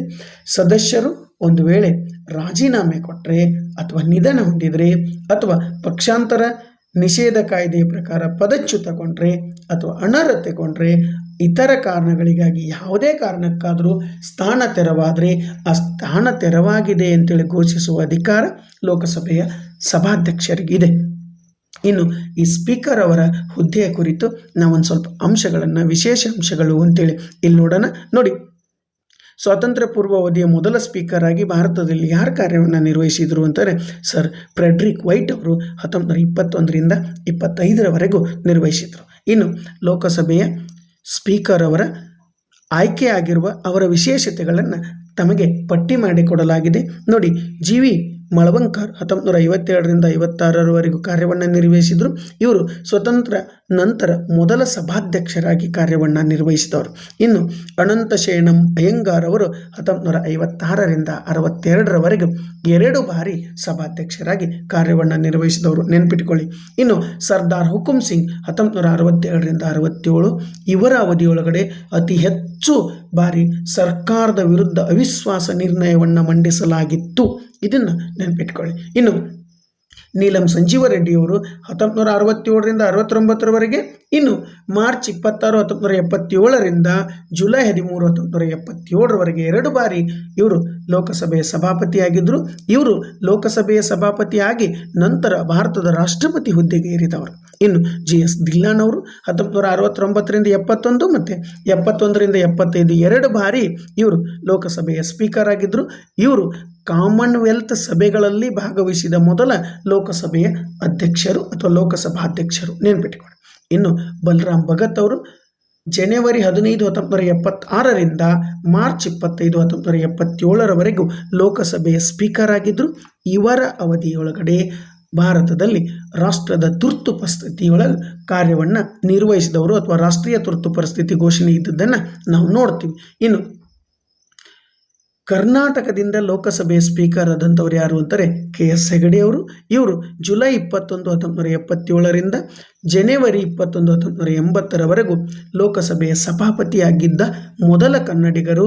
ಇವರು ಯಾವ ಕ್ಷೇತ್ರವನ್ನು ಪ್ರತಿನಿಧಿಸಿದರು ಅಂದರೆ ಉಡುಪಿ ಕ್ಷೇತ್ರವನ್ನು ಪ್ರತಿನಿಧಿಸಿದರು. ಇನ್ನು ಬಲರಾಮ್ ಜಾಖರ್ ಅವರು ಅಥವಾ ಜಾಖಡ್ ಅವರು 1980ರಿಂದ 85 ಮತ್ತು 85ರಿಂದ 89 2 ಅವಧಿಯೊಳಗಡೆ ಇವರು ಕಾರ್ಯವನ್ನು ನಿರ್ವಹಿಸಿದರು. ಇವರ ಅವಧಿಯಲ್ಲೇ ಭಾರತದಲ್ಲಿ 1985ರಲ್ಲಿ ಶ್ರೀ ರಾಜೀವ್ ಗಾಂಧಿಯವರ ಸರ್ಕಾರ ಪಕ್ಷಾಂತರ ನಿಷೇಧ ಕಾಯ್ದೆಯನ್ನು ಜಾರಿಗೆ ತಂದಿದ್ದನ್ನು ನಾವು ನೋಡ್ತೀವಿ. ಇನ್ನು ಶಿವರಾಜ್ ಪಾಟೀಲ್ ಅವರು ಜುಲೈ 10, 1991ರಿಂದ ಮೇ 22, 1996ರವರೆಗೆ ಲೋಕಸಭೆಯ ಸ್ಪೀಕರ್ ಆಗಿ ಕಾರ್ಯವನ್ನು ನಿರ್ವಹಿಸಿದ್ದಾರೆ. ಇವರು ಲೋಕಸಭೆಯ ಸ್ಪೀಕರ್ ಆಗಿ ಕಾರ್ಯವನ್ನು ನಿರ್ವಹಿಸಿದವರು ಕೇಂದ್ರದ ಮಾಜಿ ಗೃಹ ಸಚಿವರು ಅನ್ನೋದನ್ನು ನಾವು ನೆನಪಿಟ್ಕೋಬೇಕು. ಇನ್ನು P.A. ಸಂಗ್ಮಾ ಅವರು ಮಾರ್ಚ್ 25, 1996ರಿಂದ ಮಾರ್ಚ್ 23, 1998ರವರೆಗೂ ಲೋಕಸಭೆಯ ಸ್ಪೀಕರ್ ಆಗಿ ಕಾರ್ಯವನ್ನು ನಿರ್ವಹಿಸಿದರು. ಇವರು ಮೇಘಾಲಯ ರಾಜ್ಯದವರು. ಇವರು ಬುಡಕಟ್ಟು ಜನಾಂಗಕ್ಕೆ ಸೇರಿದ ಮೊದಲ ಲೋಕಸಭೆಯ ಸ್ಪೀಕರ್. ಇನ್ನು GMC ಬಾಲಯೋಗಿ 98 ಅಂದರೆ 1998ರಿಂದ 99ರವರೆಗೆ ಮತ್ತು 1999ರಿಂದ 2002ರವರೆಗೆ ಕಾರ್ಯವನ್ನು ನಿರ್ವಹಿಸಿದರು. ಇದೊಂದು ಅಂಶ ನೆನಪಿಟ್ಕೊಳ್ಳಿ, ಇವರು ಲೋಕಸಭೆಯ ಸ್ಪೀಕರ್ ಆಗಿದ್ದಂಥ ಅವಧಿಯಲ್ಲಿ ಅಂದರೆ ಅಧಿಕಾರದಲ್ಲಿದ್ದಾಗಲೇ ಹೆಲಿಕಾಪ್ಟರ್ ಅಪಘಾತದಲ್ಲಿ ನಿಧನರಾದವರು. ಇನ್ನು ಸೋಮನಾಥ್ ಚಟರ್ಜಿ ಅವರು, ಈ ಅಂಶ ತಾವು ತಲೆಯಲ್ಲಿ ಸರಿಯಾಗಿ ನೆನಪಿಟ್ಕೊಳ್ಳಿ. ನೋಡಿ, ಸೋಮನಾಥ್ ಚಟರ್ಜಿ ಅವರು ಜೂನ್ 4, 2004ರಿಂದ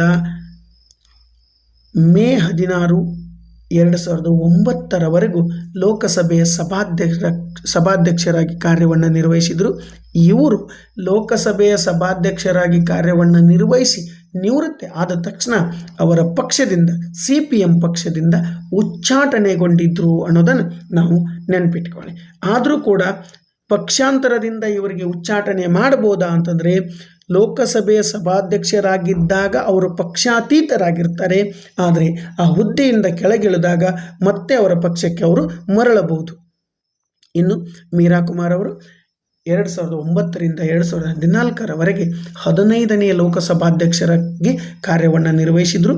ನೆನಪಿಡಿ, ಇವರು ಅವಿರೋಧವಾಗಿ ಆಯ್ಕೆಯಾದ ಮೊಟ್ಟ ಮೊದಲ ಮಹಿಳಾ ಮತ್ತು ದಲಿತ ಸಮುದಾಯದ ಲೋಕಸಭೆಯ ಸಭಾಧ್ಯಕ್ಷರು. ಇನ್ನು ಸುಮಿತ್ರಾ ಮಹಾಜನ್ ಅವರು 16 ಜೂನ್ 2014ರಿಂದ 16 ಜೂನ್ 2019ರವರೆಗೂ ಕಾರ್ಯವನ್ನು ನಿರ್ವಹಿಸಿದರು.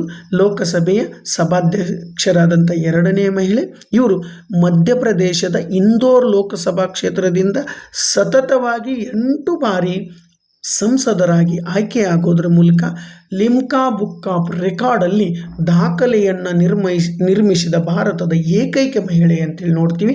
ಇವರು ಬರೆದಂಥ ಪುಸ್ತಕದ ಹೆಸರು ಮಾತೋಶ್ರೀ ಅನ್ನೋದನ್ನು ತಾವು ನೆನಪಿಟ್ಕೊಳ್ಳಿ. ಇನ್ನು ಪ್ರಸ್ತುತವಾಗಿರುವಂಥ ಅಥವಾ ಇವತ್ತಿನ ಲೋಕಸಭೆಯ ಸಭಾಧ್ಯಕ್ಷರು ಯಾರಿದ್ದಾರೆ ಅಂದರೆ ಓಂ ಬಿರ್ಲಾ ಅವರಿದ್ದಾರೆ. ಇವರು 19 ಜೂನ್ 2019ರಿಂದ 24 ಜೂನ್ 2014ರವರೆಗೂ 17ನೆಯ ಲೋಕಸಭೆಯ ಅಧ್ಯಕ್ಷರಾಗಿದ್ದರು. ಇವತ್ತು ಅಂದರೆ ಈಗ 18ನೇ ಲೋಕಸಭೆ ನಡೀತಿದೆಯಲ್ಲ, ಇದರ ಅಧ್ಯಕ್ಷರಾಗಿ 26 ಜೂನ್ 2024 ಕಾರ್ಯವನ್ನು ನಿರ್ವಹಿಸ್ತಿದ್ದಾರೆ. ಇನ್ನು ತಮಗೆ 9ನೇ ಪ್ರಶ್ನೆ ನೋಡಿ, ಸಂವಿಧಾನದ ಯಾವ ತಿದ್ದುಪಡಿಯು ಬುಡಕಟ್ಟುಗಳ ರಾಷ್ಟ್ರೀಯ ಆಯೋಗದ ಸ್ಥಾಪನೆಗೆ ಅವಕಾಶ ಕಲ್ಪಿಸಿತು ಅಂತೇಳಿ ತಮ್ಮ ಪ್ರಶ್ನೆ ಇದೆ. 68ನೇ ತಿದ್ದುಪಡಿ, 84ನೇ ತಿದ್ದುಪಡಿ, 86ನೇ ತಿದ್ದುಪಡಿ, 89ನೇ ತಿದ್ದುಪಡಿ ಅಂತೇಳಿದೆ. ಇದಕ್ಕೆ ಸರಿಯಾದ ಉತ್ತರ 89ನೇ ತಿದ್ದುಪಡಿ. ನೋಡಿ, ಇವರನ್ನೆಲ್ಲಿ ನೋಡಿದೀವಿ ಅಂದರೆ ಅನುಸೂಚಿತ ಜಾತಿಗಳು ಮತ್ತು ಅನುಸೂಚಿತ ಬುಡಕಟ್ಟುಗಳ ರಾಷ್ಟ್ರೀಯ ಆಯೋಗ ಹೇಗೆ ಬೆಳೆದು ಬಂತು ಅಂತ ನೋಡಿದೀವಿ. ಅಂದರೆ ನೋಡಿ, ಭಾರತದ ಸಂವಿಧಾನ ಪರಿಶಿಷ್ಟ ಜಾತಿ ಮತ್ತು ಪರಿಶಿಷ್ಟ ಪಂಗಡದ ಅಭಿವೃದ್ಧಿಗಾಗಿ ಅನೇಕ ಕಾರ್ಯಕ್ರಮಗಳನ್ನು, ಅವಕಾಶಗಳನ್ನು ಕಲ್ಪಿಸಿದೆ. ಯಾಕೆ ಅಂತಾರೆ, ಶತಮಾನಗಳಿಂದ ಪರಿಶಿಷ್ಟ ಜಾತಿ ಮತ್ತು ಪರಿಶಿಷ್ಟ ಪಂಗಡ ಸಾಮಾಜಿಕ ಸೌಕರ್ಯಗಳಿಂದ ಆರ್ಥಿಕವಾಗಿ ಹಿಂದುಳಿದಿದ್ದಾರೆ ಅನ್ನೋದನ್ನು ಗುರುತಿಸಿದಂಥ ಸಂವಿಧಾನದ ರಚನಾಕಾರರು ಸಂವಿಧಾನದ ವಿಧಿ 341 ಹಾಗೂ 342ನೇ ವಿಧಿ ಅನ್ವಯ ಪರಿಶಿಷ್ಟ ಜಾತಿ ಮತ್ತು ಪರಿಶಿಷ್ಟ ಪಂಗಡ ಅನ್ನೋದನ್ನು ಅಧಿಸೂಚನೆ ಹೊರಡಿಸೋದ್ರ ಮೂಲಕ ಅಥವಾ ಗುರುತಿಸಿದ್ದಾರೆ.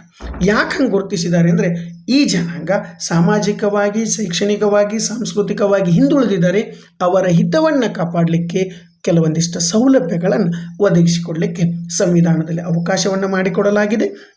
ಇನ್ನು ಸಂವಿಧಾನ ಪರಿಶಿಷ್ಟ ಜಾತಿ ಮತ್ತು ಪರಿಶಿಷ್ಟ ಪಂಗಡದವರಿಗೆ ಒದಗಿಸಿದಂಥ ಈ ಸವಲತ್ತುಗಳನ್ನು ಸರ್ಕಾರ ಕಾಲಕಾಲಕ್ಕೆ ಸರಿಯಾಗಿ ಸದ್ಬಳಕೆ ಮಾಡ್ತಿದೆಯೋ ಇಲ್ಲೋ ಅನ್ನೋದನ್ನು ಪರಿಶೀಲಿಸಲಿಕ್ಕೆ, ಅದರ ಜೊತೆಗೆ ಪರಿಶಿಷ್ಟ ಜಾತಿ ಮತ್ತು ಪರಿಶಿಷ್ಟ ಪಂಗಡದವರ ಹಿತವನ್ನು ಕಾಯಲಿಕ್ಕೆ 338ನೇ ವಿಧಿಯ ಅನ್ವಯ ರಾಷ್ಟ್ರಪತಿಗಳು ಮೊದಲು ಏನು ಮಾಡ್ತಿದ್ರು ಅಂದರೆ ವಿಶೇಷ ಅಧಿಕಾರಿಯನ್ನು ನೇಮಿಸಲಿಕ್ಕೆ ಸಂವಿಧಾನದಲ್ಲಿ ರಾಷ್ಟ್ರಪತಿಗಳಿಗೆ ಅವಕಾಶ ಇತ್ತು. ಇನ್ನು ಪರಿಶಿಷ್ಟ ಜಾತಿ ಮತ್ತು ಪರಿಶಿಷ್ಟ ಪಂಗಡದ ವಿಶೇಷ ಅಧಿಕಾರಿಗಳು ಸರಿಯಾಗಿ ಸಮಗ್ರವಾಗಿ ಕಾರ್ಯವನ್ನು ನಿರ್ವಹಿಸಲಿಕ್ಕೆ ಸಾಧ್ಯ ಇಲ್ಲ ಅನ್ನೋದ್ರ ಉದ್ದೇಶದಿಂದ ಸಂವಿಧಾನಕ್ಕೆ 46ನೇ ತಿದ್ದುಪಡಿಯನ್ನು ತರೋದ್ರ ಮೂಲಕ 338ರ ವಿಧಿಯ ಅನ್ವಯ ಈ ವಿಶೇಷ ಅಧಿಕಾರಿಯ ಸ್ಥಾನಕ್ಕೆ ಬದಲಾಗಿ ಬಹು ಸದಸ್ಯರನ್ನು ಒಳಗೊಂಡಿರುವಂಥ ಒಂದು ಆಯೋಗವನ್ನು ಮೊದಲಿಗೆ ನೇಮಿಸಿದ್ದೆ. ಯಾವಾಗ ಅಂದರೆ 1978ರಲ್ಲಿ. ನೆನಪಿಡಿ, ಇದು ಪರಿಶಿಷ್ಟ ಜಾತಿ ಮತ್ತು ಪರಿಶಿಷ್ಟ ಪಂಗಡಗಳನ್ನು ಸೇರಿಕೊಂಡು ಒಂದು ಆಯೋಗವನ್ನು ನೇಮಿಸಲಿಕ್ಕೆ ಅವಕಾಶ ಕೊಟ್ಟಿತ್ತು. ಹೀಗೆ ಪರಿಶಿಷ್ಟ ಜಾತಿ ಮತ್ತು ಪರಿಶಿಷ್ಟ ಪಂಗಡಗಳ ಮೊದಲ ಆಯೋಗ 1978ರ ಆಗಸ್ಟ್ ತಿಂಗಳೊಳಗಡೆ ಶ್ರೀ ಬೋಲಾ ಪಾಸ್ವಾನ್ ಶಾಸ್ತ್ರಿ ಅವರ ಅಧ್ಯಕ್ಷತೆ ಒಳಗಡೆ ನೇಮಕಗೊಂಡಿತ್ತು. ಅದರ ಸದಸ್ಯರು ಎಷ್ಟಿದ್ರು ಅಂತಾರೆ 4 ಜನ ಇದ್ದರು ಅನ್ನೋದನ್ನು ನಾವು ನೋಡ್ತೀವಿ. ಇನ್ನು ರಾಷ್ಟ್ರೀಯ ಪರಿಶಿಷ್ಟ ಜಾತಿ ಮತ್ತು ಪರಿಶಿಷ್ಟ ಪಂಗಡದ ಆಯೋಗ ಅಂಥೇಳಿ ಇದಕ್ಕೆ ಅಧಿಕೃತವಾಗಿ ಹೆಸರನ್ನು ಗುರುತಿಸಿದ್ದು ಮತ್ತು ಬಹು ಸದಸ್ಯರ ಪರಿಶಿಷ್ಟ ಜಾತಿ ಮತ್ತು ಪರಿಶಿಷ್ಟ ಪಂಗಡದ ಆಯೋಗವನ್ನು ಯಾವಾಗ ನೇಮಿಸಿದ್ರು ಅಂತಾರೆ 1987ರಲ್ಲಿ ರಾಷ್ಟ್ರೀಯ ಪರಿಶಿಷ್ಟ ಜಾತಿ ಮತ್ತು ಪರಿಶಿಷ್ಟ ಪಂಗಡದ ಆಯೋಗ ಅಂಥೇಳಿ ಇದಕ್ಕೆ ಮರುನಾಮಕರಣ ಮಾಡಿದ್ದು, ಹೆಸರನ್ನು ಬದಲಾಯಿಸಿರುವುದನ್ನು ನಾವು ನೋಡ್ತೀವಿ. ಇನ್ನು ಈ ಆಯೋಗ ಯಾವಾಗ ಸ್ಥಾಪನೆ ಆಯಿತು ಅಂತ ನೋಡಿದ್ದೀವಿ ಅಂತಾರೆ, ಆಯೋಗಕ್ಕೆ ಆವಾಗಲೇ ನೋಡ್ದಂಗೆ ಆಯೋಗವನ್ನು ಸ್ಥಾಪನೆ ಮಾಡಿದ್ದು ಮೊಟ್ಟ ಮೊದಲಿಗೆ ಯಾವಾಗ ಅಂತಾರೆ 1978ರಲ್ಲಿ ಅಂತ ನೋಡಿದ್ದೀವಿ. ಆದರೆ ಇದಕ್ಕೆ ಪರಿಶಿಷ್ಟ ಜಾತಿ ಮತ್ತು ಪರಿಶಿಷ್ಟ ಪಂಗಡಗಳ ರಾಷ್ಟ್ರೀಯ ಆಯೋಗ ಅಂತೇಳಿ ಹೆಸರು ಕೊಟ್ಟಿದ್ದು ಯಾವಾಗ ಅಂದರೆ 1987ರಲ್ಲಿ. ಇನ್ನು ಈ ಆಯೋಗಕ್ಕೆ ಸ್ವಾಯತ್ತತೆಯನ್ನು, ಸ್ವಂತ ಅಧಿಕಾರವನ್ನು, ಕಾನೂನಿನ ಬೆಂಬಲವನ್ನು ಕೊಟ್ಟಿದ್ದು ಯಾವಾಗ ಅಂದರೆ 1990ರ 65ನೇ ಸಂವಿಧಾನ ತಿದ್ದುಪಡಿಯ ಪ್ರಕಾರ ಈ ಆಯೋಗಕ್ಕೆ ಸ್ವಾಯತ್ತತೆಯನ್ನು, ಸ್ವಾತಂತ್ರ್ಯವನ್ನು ನೀಡಲಾಯಿತು. ಆ ಮೂಲಕ 1990ರಿಂದ ರಾಷ್ಟ್ರೀಯ ಪರಿಶಿಷ್ಟ ಜಾತಿ ಮತ್ತು ಪರಿಶಿಷ್ಟ ಪಂಗಡಗಳ ಆಯೋಗ ಸ್ವಾಯತ್ತತಾ ಆಯೋಗವಾಗಿ ಪರಿವರ್ತನೆಯಾಗಿದ್ದು ಅಥವಾ ಕಾರ್ಯವನ್ನು ನಿರ್ವಹಿಸ್ತಾ ಇರೋದನ್ನು ನಾವು ನೋಡ್ತೀವಿ. ಈ ಥರ ಸ್ವಾಯತ್ತ ಆಯೋಗವಾದಂಥ ಪರಿಶಿಷ್ಟ ಜಾತಿ ಮತ್ತು ಪರಿಶಿಷ್ಟ ವರ್ಗಗಳ ಈ ಆಯೋಗ ಇದೆಯಲ್ಲ, ಇದು ಕೇಂದ್ರದ ಸಮಾಜ ಕಲ್ಯಾಣ ಸಚಿವಾಲಯದ ಒಳಗಡೆ ಅಥವಾ ಸಮಾಜ ಕಲ್ಯಾಣ ಇಲಾಖೆ ಅಡಿಯಲ್ಲಿ ರಾಷ್ಟ್ರೀಯ ಪರಿಶಿಷ್ಟ ಜಾತಿ ಮತ್ತು ಪರಿಶಿಷ್ಟ ಪಂಗಡದ ಮೊದಲನೆಯ ಆಯೋಗ ಸಂವಿಧಾನದ 65ನೆಯ ತಿದ್ದುಪಡಿಯ ಅನ್ವಯ ಸಮಾಜ ಕಲ್ಯಾಣ ಸಚಿವಾಲಯದ ಅಡಿ ಒಳಗಡೆ ಕಾರ್ಯವನ್ನು ನಿರ್ವಹಿಸಲಿಕ್ಕೆ ಪ್ರಾರಂಭ ಆಯಿತು. ಹೀಗೆ ರಚಿತವಾದ ಮೊಟ್ಟ ಮೊದಲ ಆಯೋಗ ರಾಮ್ದಾನ್ ರವರ ಅಧ್ಯಕ್ಷತೆಯಲ್ಲಿ ರಚನೆಯಾಗಿರೋದನ್ನು ನಾವು ನೋಡ್ತೀವಿ. ನೆನಪಿಡಿ, ಹೀಗೆ ರಚನೆಯಾದಂಥ ಆಯೋಗ ರಾಮದಾನ್ ಅವರ ಅಧ್ಯಕ್ಷತೆಯಲ್ಲಿ ಕೆಲಸವನ್ನು ನಿರ್ವಹಿಸಲಿಕ್ಕೆ ಪ್ರಾರಂಭ ಆಯಿತು. ಇನ್ನು ಎರಡನೇ ಆಯೋಗ 1995 ಅಕ್ಟೋಬರ್ 5ರಂದು ಶ್ರೀ ಎಚ್ ಹನುಮಂತಪ್ಪ ಅವರ ಅಧ್ಯಕ್ಷತೆಯಲ್ಲಿ ಕಾರ್ಯವನ್ನು ನಿರ್ವಹಿಸೋದನ್ನು ನಾವು ನೋಡ್ತೀವಿ. ಇನ್ನು ಮೂರನೇ ಆಯೋಗ 1998 ಡಿಸೆಂಬರ್ 8ರಂದು ಸಾಮಾಜಿಕ ನ್ಯಾಯ ಮತ್ತು ಸಬಲೀಕರಣ ಸಚಿವಾಲಯದ ಅಧಿಸೂಚನೆಗೆ ಒಳಪಟ್ಟು 27 ಜನವರಿ 1999ರಲ್ಲಿ ರಚನೆಯಾಗುತ್ತೆ. ಅದರ ಅಧ್ಯಕ್ಷರು ಯಾರಾಗಿದ್ದರು ಅಂದರೆ ದಿಲೀಪ್ ಸಿಂಗ್ ಬೋರಿಯಾ ಅವರ ಅಧ್ಯಕ್ಷತೆಯಲ್ಲಿ ರಚನೆ ಆಯಿತು. ಇನ್ನು ನಾಲ್ಕನೇ ಆಯೋಗ 2002 ಮಾರ್ಚ್ 21ರಂದು ಡಾಕ್ಟರ್ ಬಿಜಾಯ್ ಸೋನ್ಕರ್ ಶಾಸ್ತ್ರಿ ಅವರ ಅಧ್ಯಕ್ಷತೆಯಲ್ಲಿ ರಚನೆ ಆಯಿತು. ಇದುವರೆಗೆ ರಚನೆಯಾಗಿರುವುದು ಪರಿಶಿಷ್ಟ ಜಾತಿ ಮತ್ತು ಪರಿಶಿಷ್ಟ ಪಂಗಡಗಳ ಒಂದೇ ಆಯೋಗ ಆಗಿತ್ತು. ಆದರೆ ನಮ್ಮ ಪ್ರಶ್ನೆ ಇರೋದೇನು ಅಂದರೆ ರಾಷ್ಟ್ರೀಯ ಪರಿಶಿಷ್ಟ ಪಂಗಡದ ಆಯೋಗ ಅಂತೇಳಿ ಪ್ರಶ್ನೆ ಇರೋದ್ರಿಂದ ನೆನಪಿಡಿ, ಈ ರಾಷ್ಟ್ರೀಯ ಪರಿಶಿಷ್ಟ ಜಾತಿ ಮತ್ತು ಪರಿಶಿಷ್ಟ ಪಂಗಡದ ಆಯೋಗ ವಿಭಜನೆ ಯಾವಾಗ ಆಯಿತು ಅಂತಂದರೆ 2003ರೊಳಗಡೆ 89ನೇ ಸಂವಿಧಾನಾತ್ಮಕ ತಿದ್ದುಪಡಿಯಲ್ಲಿ ರಾಷ್ಟ್ರೀಯ ಪರಿಶಿಷ್ಟ ಜಾತಿ ಮತ್ತು ಪರಿಶಿಷ್ಟ ಪಂಗಡದ ಆಯೋಗವನ್ನು ವಿಭಜಿಸಿ 2 ಪ್ರತ್ಯೇಕ ಆಯೋಗಗಳನ್ನು ರಚನೆ ಮಾಡಿದರು. ಅದೇ ಒಂದು ರಾಷ್ಟ್ರೀಯ ಪರಿಶಿಷ್ಟ ಜಾತಿ ಆಯೋಗ, ಇನ್ನೊಂದು ರಾಷ್ಟ್ರೀಯ ಪರಿಶಿಷ್ಟ ಪಂಗಡದ ಆಯೋಗ. ಈ ಅಂಶ ನೆನಪಿಡಿ.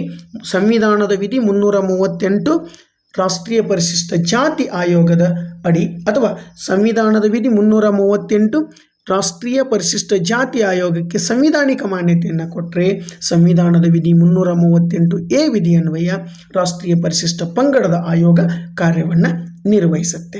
ಇನ್ನು ನಮ್ಮ ರಾಷ್ಟ್ರೀಯ ಪರಿಶಿಷ್ಟ ಜಾತಿ ಮೊದಲ ಆಯೋಗ ಯಾವಾಗ ರಚನೆ ಆಯಿತು ಅಂತಂದರೆ ಕೇಂದ್ರದ ಸಾಮಾಜಿಕ ನ್ಯಾಯ ಮತ್ತು ಸಬಲೀಕರಣ ಸಚಿವಾಲಯದ ಅಡಿಯೊಳಗಡೆ 2004 ಫೆಬ್ರವರಿ 20ರಂದು ಮೊದಲ ರಾಷ್ಟ್ರೀಯ ಪರಿಶಿಷ್ಟ ಜಾತಿಯ ಆಯೋಗವನ್ನು ಸೂರಜ್ ಬಾನ್ ಅವರ ಅಧ್ಯಕ್ಷತೆಯಲ್ಲಿ ರಚನೆ ಮಾಡಿದರೆ ರಾಷ್ಟ್ರೀಯ ಪರಿಶಿಷ್ಟ ಜಾತಿಯ ಎರಡನೇ ಆಯೋಗ 2007 ಮೇ 25ರಂದು ಬೂಟಾ ಸಿಂಗ್ ಅವರ ಅಧ್ಯಕ್ಷತೆಯಲ್ಲಿ ರಚನೆ ಆಯಿತು.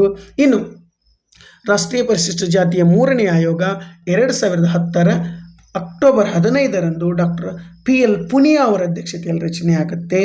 ನಾಲ್ಕನೆಯ ಪರಿಶಿಷ್ಟ ಜಾತಿಯ ಆಯೋಗ ಮತ್ತೆ 2013 ಅಕ್ಟೋಬರ್ 22ರಂದು ಅದೇ ಡಾಕ್ಟರ್ PL ಪುನಿಯಾ ಅವರ ಅಧ್ಯಕ್ಷತೆಯಲ್ಲಿ ರಚನೆ ಆಗುತ್ತೆ. ಇನ್ನು ಐದನೆಯ ರಾಷ್ಟ್ರೀಯ ಪರಿಶಿಷ್ಟ ಜಾತಿಗಳ ಆಯೋಗ 2017 ಮೇ 31ರಂದು ರಾಮ್ ಶಂಕರ್ ಕಟಾರಿಯಾ ಅವರ ಅಧ್ಯಕ್ಷತೆಯಲ್ಲಿ ರಚನೆ ಆಗುತ್ತೆ. ಇನ್ನು ರಾಷ್ಟ್ರೀಯ ಪರಿಶಿಷ್ಟ ಜಾತಿಯ ಆರನೇ ಆಯೋಗ 2021 ಫೆಬ್ರವರಿ 24ರಂದು ವಿಜಯ್ ಸಾಂಪ್ಲಾ ಅವರ ಅಧ್ಯಕ್ಷತೆಯಲ್ಲಿ. ಇನ್ನು ಈಗ ಪ್ರಮುಖವಾಗಿರುವಂಥದ್ದು ಏಳನೆಯ ಆಯೋಗ 11 ಮಾರ್ಚ್ 2024ರಿಂದ ಕಿಶೋರ್ ಮಕ್ವಾನ್ ಅವರ ಅಧ್ಯಕ್ಷತೆಯಲ್ಲಿ ಕಾರ್ಯವನ್ನು ನಿರ್ವಹಿಸ್ತಿದೆ. ಇದು ರಾಷ್ಟ್ರೀಯ ಪರಿಶಿಷ್ಟ ಜಾತಿಯ ಆಯೋಗ. ಇವತ್ತು ಯಾರಿದ್ದಾರೆ ರಾಷ್ಟ್ರೀಯ ಪರಿಶಿಷ್ಟ ಜಾತಿ ಆಯೋಗದ ಅಧ್ಯಕ್ಷರು ಅಂತಂದರೆ ಕಿಶೋರ್ ಮಕ್ವಾನ್ ಅವರಿದ್ದಾರೆ. ಇದು ರಾಷ್ಟ್ರೀಯ ಪರಿಶಿಷ್ಟ ಜಾತಿ ಆಯೋಗ. ಇನ್ನು ನಂತರ ನಮ್ಮ ಮುಖ್ಯ ಪ್ರಶ್ನೆ ಇರೋದು ಯಾವುದು ಅಂದರೆ ರಾಷ್ಟ್ರೀಯ ಪರಿಶಿಷ್ಟ ಪಂಗಡಗಳ ಆಯೋಗ ಅಂತೇಳಿ ನಾವು ನೋಡ್ತಾ ಇದ್ದೀವಿ. ಸಂವಿಧಾನಕ್ಕೆ ಮಾಡಿರುವ 89ನೇ ತಿದ್ದುಪಡಿ ಕಾಯ್ದೆ 2003 ಅನ್ವಯ ರಾಷ್ಟ್ರೀಯ ಪರಿಶಿಷ್ಟ ಜಾತಿ ಮತ್ತು ಪಂಗಡದ ಆಯೋಗವನ್ನು ವಿಭಜಿಸಿ ಪ್ರತ್ಯೇಕವಾಗಿ ಪರಿಶಿಷ್ಟ ಜಾತಿ ಮತ್ತು ಪರಿಶಿಷ್ಟ ಪಂಗಡಗಳ ಆಯೋಗವನ್ನು ರಚಿಸಲಾಗಿತ್ತು. ಆಧಾರದ ಮೇಲೆ ರಾಷ್ಟ್ರೀಯ ಪರಿಶಿಷ್ಟ ಪಂಗಡಗಳ ಮೊದಲನೇ ಆಯೋಗ 2004 ಮಾರ್ಚ್ ತಿಂಗಳೊಳಗಡೆ ರಚನೆಯಾಗುತ್ತೆ. ಅದರ ಅಧ್ಯಕ್ಷರು ಯಾರಾಗಿದ್ದರು ಅಂದರೆ ಕನ್ವರ್ ಸಿಂಗ್ ಅವರಾಗಿದ್ದರು. ಇನ್ನು ಎರಡನೇ ಆಯೋಗ 2007 ಜೂನ್ ತಿಂಗಳಲ್ಲಿ ರಚನೆ ಆಗುತ್ತೆ. ಅದರ ಅಧ್ಯಕ್ಷರು ಊರ್ಮಿಳಾ ಸಿಂಗ್ ಅವರಾಗಿದ್ದರು. ಇನ್ನು ಮೂರನೇ ಆಯೋಗ 2010 ಅಕ್ಟೋಬರ್ 28ರಲ್ಲಿ ರಚನೆ ಆಗುತ್ತೆ. ಅದರ ಅಧ್ಯಕ್ಷರು ಡಾಕ್ಟರ್ ರಾಮೇಶ್ವರ್ ಒರಾನ್ ಅವರಾಗಿದ್ದರು. ಇನ್ನು ನಾಲ್ಕನೇ ಆಯೋಗ 2013 ನವೆಂಬರ್ ತಿಂಗಳಲ್ಲಿ ಡಾಕ್ಟರ್ ರಾಮೇಶ್ವರ್ ಒರಾನ್ ಅವರ ಅಧ್ಯಕ್ಷತೆಯಲ್ಲಿ ರಚನೆಯಾಗುತ್ತೆ. ಇನ್ನು ಎರಡು ಆಯೋಗಗಳಿಗೆ ಅಧ್ಯಕ್ಷರಾಗಿ ಕಾರ್ಯವನ್ನು ನಿರ್ವಹಿಸಿದವರು ಯಾರು ಅಂದರೆ ಡಾಕ್ಟರ್ ರಾಮೇಶ್ವರ್ ಒರಾನ್ ಅವರನ್ನು ಇಲ್ಲಿ ನಾವು ನೋಡ್ತೀವಿ 3 ಮತ್ತು 4ನೇ ಆಯೋಗದ ಅಧ್ಯಕ್ಷರಾಗಿ. ಇನ್ನು ರಾಷ್ಟ್ರೀಯ ಪರಿಶಿಷ್ಟ ಪಂಗಡಗಳ 5ನೇ ಆಯೋಗದ ಅಧ್ಯಕ್ಷರಾಗಿ ಕಾರ್ಯವನ್ನು ನಿರ್ವಹಿಸಿದವರು ನಂದಕುಮಾರ್ ಸಾಯಿ ಅವರು. ಇವರು 2017 ಫೆಬ್ರವರಿ 28ರಲ್ಲಿ ಈ ಆಯೋಗ ರಚನೆ ಆಗುತ್ತೆ. ಇನ್ನು ರಾಷ್ಟ್ರೀಯ ಪರಿಶಿಷ್ಟ ಪಂಗಡಗಳ 6ನೇ ಆಯೋಗ 2021 ಫೆಬ್ರವರಿ 18ರಂದು ಹರ್ಷ ಚವ್ಹಾಣ್ ಅವರ ಅಧ್ಯಕ್ಷತೆಯಲ್ಲಿ ರಚನೆಯಾಗಿತ್ತು. ಇವತ್ತು ಪ್ರಸ್ತುತ 7ನೇ ಪರಿಶಿಷ್ಟ ಪಂಗಡಗಳ ಆಯೋಗ ಕಾರ್ಯವನ್ನು ನಿರ್ವಹಿಸುತ್ತಿದೆ. ಎಲ್ಲಿಂದ ಅಂದರೆ 2024ರಿಂದ ಅದರ ಅಧ್ಯಕ್ಷರಾಗಿ ಅಂತರ್ ಸಿಂಗ್ ಆರ್ಯ ಅವರು ಕಾರ್ಯವನ್ನು ನಿರ್ವಹಿಸುತ್ತಿದ್ದಾರೆ. ನೆನಪಿಟ್ಟುಕೊಳ್ಳಿ, ರಾಷ್ಟ್ರೀಯ ಪರಿಶಿಷ್ಟ ಪಂಗಡಗಳ ಆಯೋಗದ ಪ್ರಸ್ತುತ ಅಧ್ಯಕ್ಷರು ಅಂತರ್ ಸಿಂಗ್ ಆರ್ಯ. ಇನ್ನು ಈ ದಿನದ ಕೊನೆಯ ಪ್ರಶ್ನೆ, ಇಲ್ಲಿ ಸ್ವಲ್ಪ ಅಂಶ ತಾವು ನೆನಪಿಟ್ಟುಕೊಳ್ಳಿ, 10ನೇ ಪ್ರಶ್ನೆ ಆಗಬೇಕಿತ್ತು. ಈ ಕೆಳಗಿನವುಗಳಲ್ಲಿ ಕೇಂದ್ರದಲ್ಲಿ ಯಾವ ಸಮ್ಮಿಶ್ರ ಸರ್ಕಾರ 23ಕ್ಕಿಂತ ಹೆಚ್ಚು ಪಕ್ಷಗಳನ್ನು ಹೊಂದಿತ್ತು ಅಂತೇಳಿ ತಮಗೆ ಪ್ರಶ್ನೆ ಇದೆ. ಇಲ್ಲಿ ಆಯ್ಕೆಗಳ ಮುಂದೆ ನಾನು ಆ ಸರ್ಕಾರಗಳ ಅವಧಿಯನ್ನು ಬರೆದಿದ್ದೀನಿ, ತಮಗೆ ಅನುಕೂಲ ಆಗಲಿ ಅಂತೇಳಿ. ಮೊದಲನೇ ಆಯ್ಕೆ ಯುನೈಟೆಡ್ ಫ್ರಂಟ್ ಸರ್ಕಾರ, ಎರಡನೇ ಆಯ್ಕೆ ನ್ಯಾಷನಲ್ ಡೆಮೊಕ್ರೆಟಿಕ್ ಅಲೈನ್ಸ್ ಸರ್ಕಾರ, ಮೂರನೇ ಆಯ್ಕೆ ಯುನೈಟೆಡ್ ಫ್ರಂಟ್ ಸರ್ಕಾರ. ಅದನ್ನು ಬೇಕಾದರೆ ನಾವು ಯುನೈಟೆಡ್ ಫ್ರಂಟ್ ಸರ್ಕಾರ 2 ಅಂತ ಕೂಡ ಕರೀಬೋದು. ಇನ್ನು 4ನೇ ಆಯ್ಕೆ ಜನತಾ ಪಕ್ಷದ ಸರ್ಕಾರ ಅಂತೇಳಿದೆ. ಯಾವ ಸಮ್ಮಿಶ್ರ ಸರ್ಕಾರದ ಅವಧಿಯಲ್ಲಿ ಆ ಸಮ್ಮಿಶ್ರ ಸರ್ಕಾರ 23ಕ್ಕಿಂತ ಹೆಚ್ಚು ಪಕ್ಷಗಳನ್ನು ಒಳಗೊಂಡಿತ್ತು ಅಂತ ನೋಡಿದ್ದೀವಿ ಅಂದರೆ ನೋಡಿ, ಮೊದಲನೇ ಯುನೈಟೆಡ್ ಫ್ರಂಟ್ ಸರ್ಕಾರ 1996ರಿಂದ 98ರವರೆಗೂ ಕಾರ್ಯವನ್ನು ನಿರ್ವಹಿಸಿತು ಅನ್ನೋದನ್ನು ತಾವು ನೆನಪಿಡಿ, ಅದು ಪ್ರಶ್ನೆಯಲ್ಲಿರುವಂಥದ್ದು. ಇನ್ನು ಎರಡನೇದು ನ್ಯಾಷನಲ್ ಡೆಮೊಕ್ರೆಟಿಕ್ ಅಲೈನ್ಸ್ ಸರ್ಕಾರ 1999ರಿಂದ 2004ರವರೆಗೆ. ಇನ್ನು ಮೂರನೇದು ಯುನೈಟೆಡ್ ಫ್ರಂಟ್ ಸರ್ಕಾರ 2 ಅಂತ ಬೇಕಾದರೆ ಕರಿಬೋದು, 1998ರಿಂದ 99. ನಾಲ್ಕನೇದು ಜನತಾ ಪಕ್ಷದ ಸರ್ಕಾರ 1997ರಿಂದ 1977ರಿಂದ 1980. ಇದಕ್ಕೆ ಸರಿಯಾದ ಉತ್ತರವನ್ನು ನಾವು ನೋಡಿದ್ದೀವಿ ಅಂದರೆ ನ್ಯಾಷನಲ್ ಡೆಮೊಕ್ರೆಟಿಕ್ ಅಲೈನ್ಸ್ 1999ರಿಂದ 2004ರಲ್ಲಿ ಏನು ಕಾರ್ಯವನ್ನು ನಿರ್ವಹಿಸ್ತಲ್ಲ, ಅದರಲ್ಲಿ ಸುಮಾರು 24ಕ್ಕಿಂತ ಹೆಚ್ಚು ಪಕ್ಷಗಳು ಸೇರಿಕೊಂಡಿದ್ವು ಅನ್ನೋದನ್ನು ನಾವು ನೋಡ್ತೀವಿ. ಈಗ ಒಂದೊಂದಾಗಿ ಅಂಶಗಳನ್ನು ನೋಡೋಣ. ನೋಡಿ, ನ್ಯಾಷನಲ್ ಡೆಮೊಕ್ರೆಟಿಕ್ ಅಲೈನ್ಸ್ದಲ್ಲಿ 24ಕ್ಕಿಂತ ಹೆಚ್ಚು ಪಕ್ಷಗಳು ಇದ್ವು ಅನ್ನೋದನ್ನು ನೋಡಿದ ನಾವು ಮೊದಲನೇ ಆಯ್ಕೆಯಾಗಿರುವಂಥ ಯುನೈಟೆಡ್ ಫ್ರಂಟ್ ಸರ್ಕಾರ ಇದು 1996ರಿಂದ 98 ಅಂತೇಳಿ ಪ್ರಶ್ನೆಯಲ್ಲಿ ಕೊಟ್ಟಿದ್ದರೂ ಕೂಡ ಇದರ ಸರಿಯಾದ ಅವಧಿ ಎಷ್ಟು ಅಂದರೆ 1 ಜೂನ್ 1996ರಿಂದ 21 ಏಪ್ರಿಲ್ 1997ರವರೆಗೂ ಈ ಸರ್ಕಾರ ಇತ್ತು. ಇದರ ಮುಖ್ಯಸ್ಥರಾಗಿ ಕಾರ್ಯವನ್ನು ನಿರ್ವಹಿಸಿದವರು ದೇವೇಗೌಡ ಅವರು, ಕರ್ನಾಟಕದಿಂದ ಆಯ್ಕೆಯಾದಂಥ ಏಕೈಕ ಪ್ರಧಾನಮಂತ್ರಿಗಳು. ಇವರ ಅವಧಿ ಇದು. ಇನ್ನು ಆಗಲೇ ಹೇಳಿದಾಗೆ ನ್ಯಾಷನಲ್ ಡೆಮೊಕ್ರೆಟಿಕ್ ಅಲೈನ್ಸ್ ಸರ್ಕಾರ 1999ರಿಂದ 2004ರವರೆಗೆ ಇತ್ತು. ಇಲ್ಲಿ 24ಕ್ಕಿಂತ ಹೆಚ್ಚು ಪಕ್ಷಗಳನ್ನು ಕೂಡಿಸಿ ಅಟಲ್ ಬಿಹಾರಿ ವಾಜಪೇಯಿ ಅವರು ಈ ದೇಶಕ್ಕೆ ಒಂದು ಭದ್ರ ಸರ್ಕಾರವನ್ನು, ಸಮ್ಮಿಶ್ರ ಸರ್ಕಾರ ಆದರೂ ಕೂಡ ಒಂದು ಭದ್ರ ಸರ್ಕಾರವನ್ನು ಕೊಟ್ಟಿರೋ ಹೆಮ್ಮೆ ಅವ್ರದ್ದು ಅಂಥೇಳಿ ನಾವು ನೋಡ್ತೀವಿ. ಇನ್ನು ಮೂರನೇ ಯುನೈಟೆಡ್ ಫ್ರಂಟ್ ಸರ್ಕಾರ 2 ಅಂತ ಬೇಕಾದರೆ ನಾವು ಇದನ್ನು ಕರಿಬೋದು. ಪ್ರಶ್ನೆಯಲ್ಲಿ 1998ರಿಂದ 99 ಇದೆ, ಆದರೆ ಇದರ ಸರಿಯಾದ ಅವಧಿ ಎಷ್ಟು ಅಂತಾರೆ 21 ಏಪ್ರಿಲ್ 1997ರಿಂದ 19 ಮಾರ್ಚ್ 1998.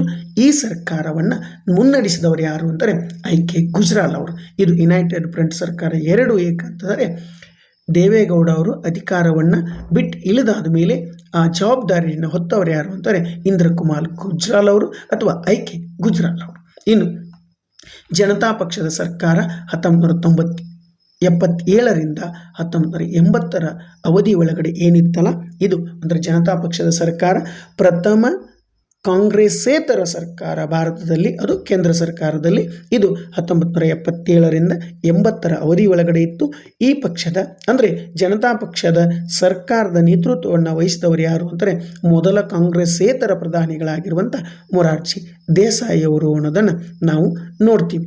ಈ ಥರದ ಪ್ರಶ್ನೆಗಳು ಇರಬೇಕಾದ್ರೆ ತಾವು ಭಾರತದ ಒಟ್ಟು ಪ್ರಧಾನಿಗಳ ಬಗ್ಗೆ, ಅವರ ಅವಧಿಯ ಬಗ್ಗೆ, ಅದರ ಜೊತೆಗೆ ಈಗ ಪ್ರಸ್ತುತ ಇರುವಂಥ NDA ಸರ್ಕಾರ ಏನಿದೆಯಲ್ಲ, ಇದರಲ್ಲಿ ಮುಖ್ಯವಾಗಿ ತಾವು ನೆನಪಿಟ್ಕೊಳ್ಳಿ, ಇದು ಕೂಡ ಸಮ್ಮಿಶ್ರ ಸರ್ಕಾರ.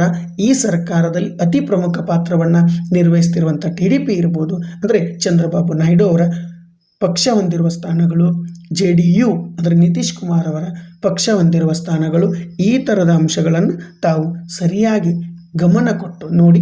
ಅದರ ಜೊತೆಗೆ ರಾಜ್ಯಶಾಸ್ತ್ರದ ವಿದ್ಯಾರ್ಥಿಗಳಾಗಿರುವ ನಾವೆಲ್ಲ ದೈನಂದಿನ ವಿಚಾರಗಳನ್ನು ಬಹಳ ಸೂಕ್ಷ್ಮವಾಗಿ ಗಮನಿಸ್ತಿದ್ರೆ ಪರೀಕ್ಷೆಗಳಲ್ಲಿ ಅತಿ ಹೆಚ್ಚು ಅಂಕಗಳನ್ನು ಗಳಿಸಲಿಕ್ಕೆ ಸಾಧ್ಯ ಆಗುತ್ತೆ ಅಂತೇಳಿ ಹೇಳ್ತಾ ಈ ವಿಡಿಯೋ ತಮಗೆ ಇಷ್ಟ ಆದರೆ ಲೈಕ್ ಮಾಡಿ, ಶೇರ್ ಮಾಡಿ ಮತ್ತು ಮರಿದೆ ಸಬ್ಸ್ಕ್ರೈಬ್ ಮಾಡಿ. ಮುಂದಿನ ತರಗತಿಯಲ್ಲಿ ಇದೇ ಥರದ 5 ಪ್ರಶ್ನೆಗಳನ್ನು ಸವಿಸ್ತಾರವಾಗಿ ತಮ್ಮ ಜೊತೆಗೆ ಚರ್ಚೆ ಮಾಡ್ತೀನಿ ಅಂತ ಹೇಳ್ತಾ ಅಲ್ಲಿಯವರೆಗೂ ವಂದನೆಗಳನ್ನು ತಿಳಿಸ್ತಾ ಇದೆ.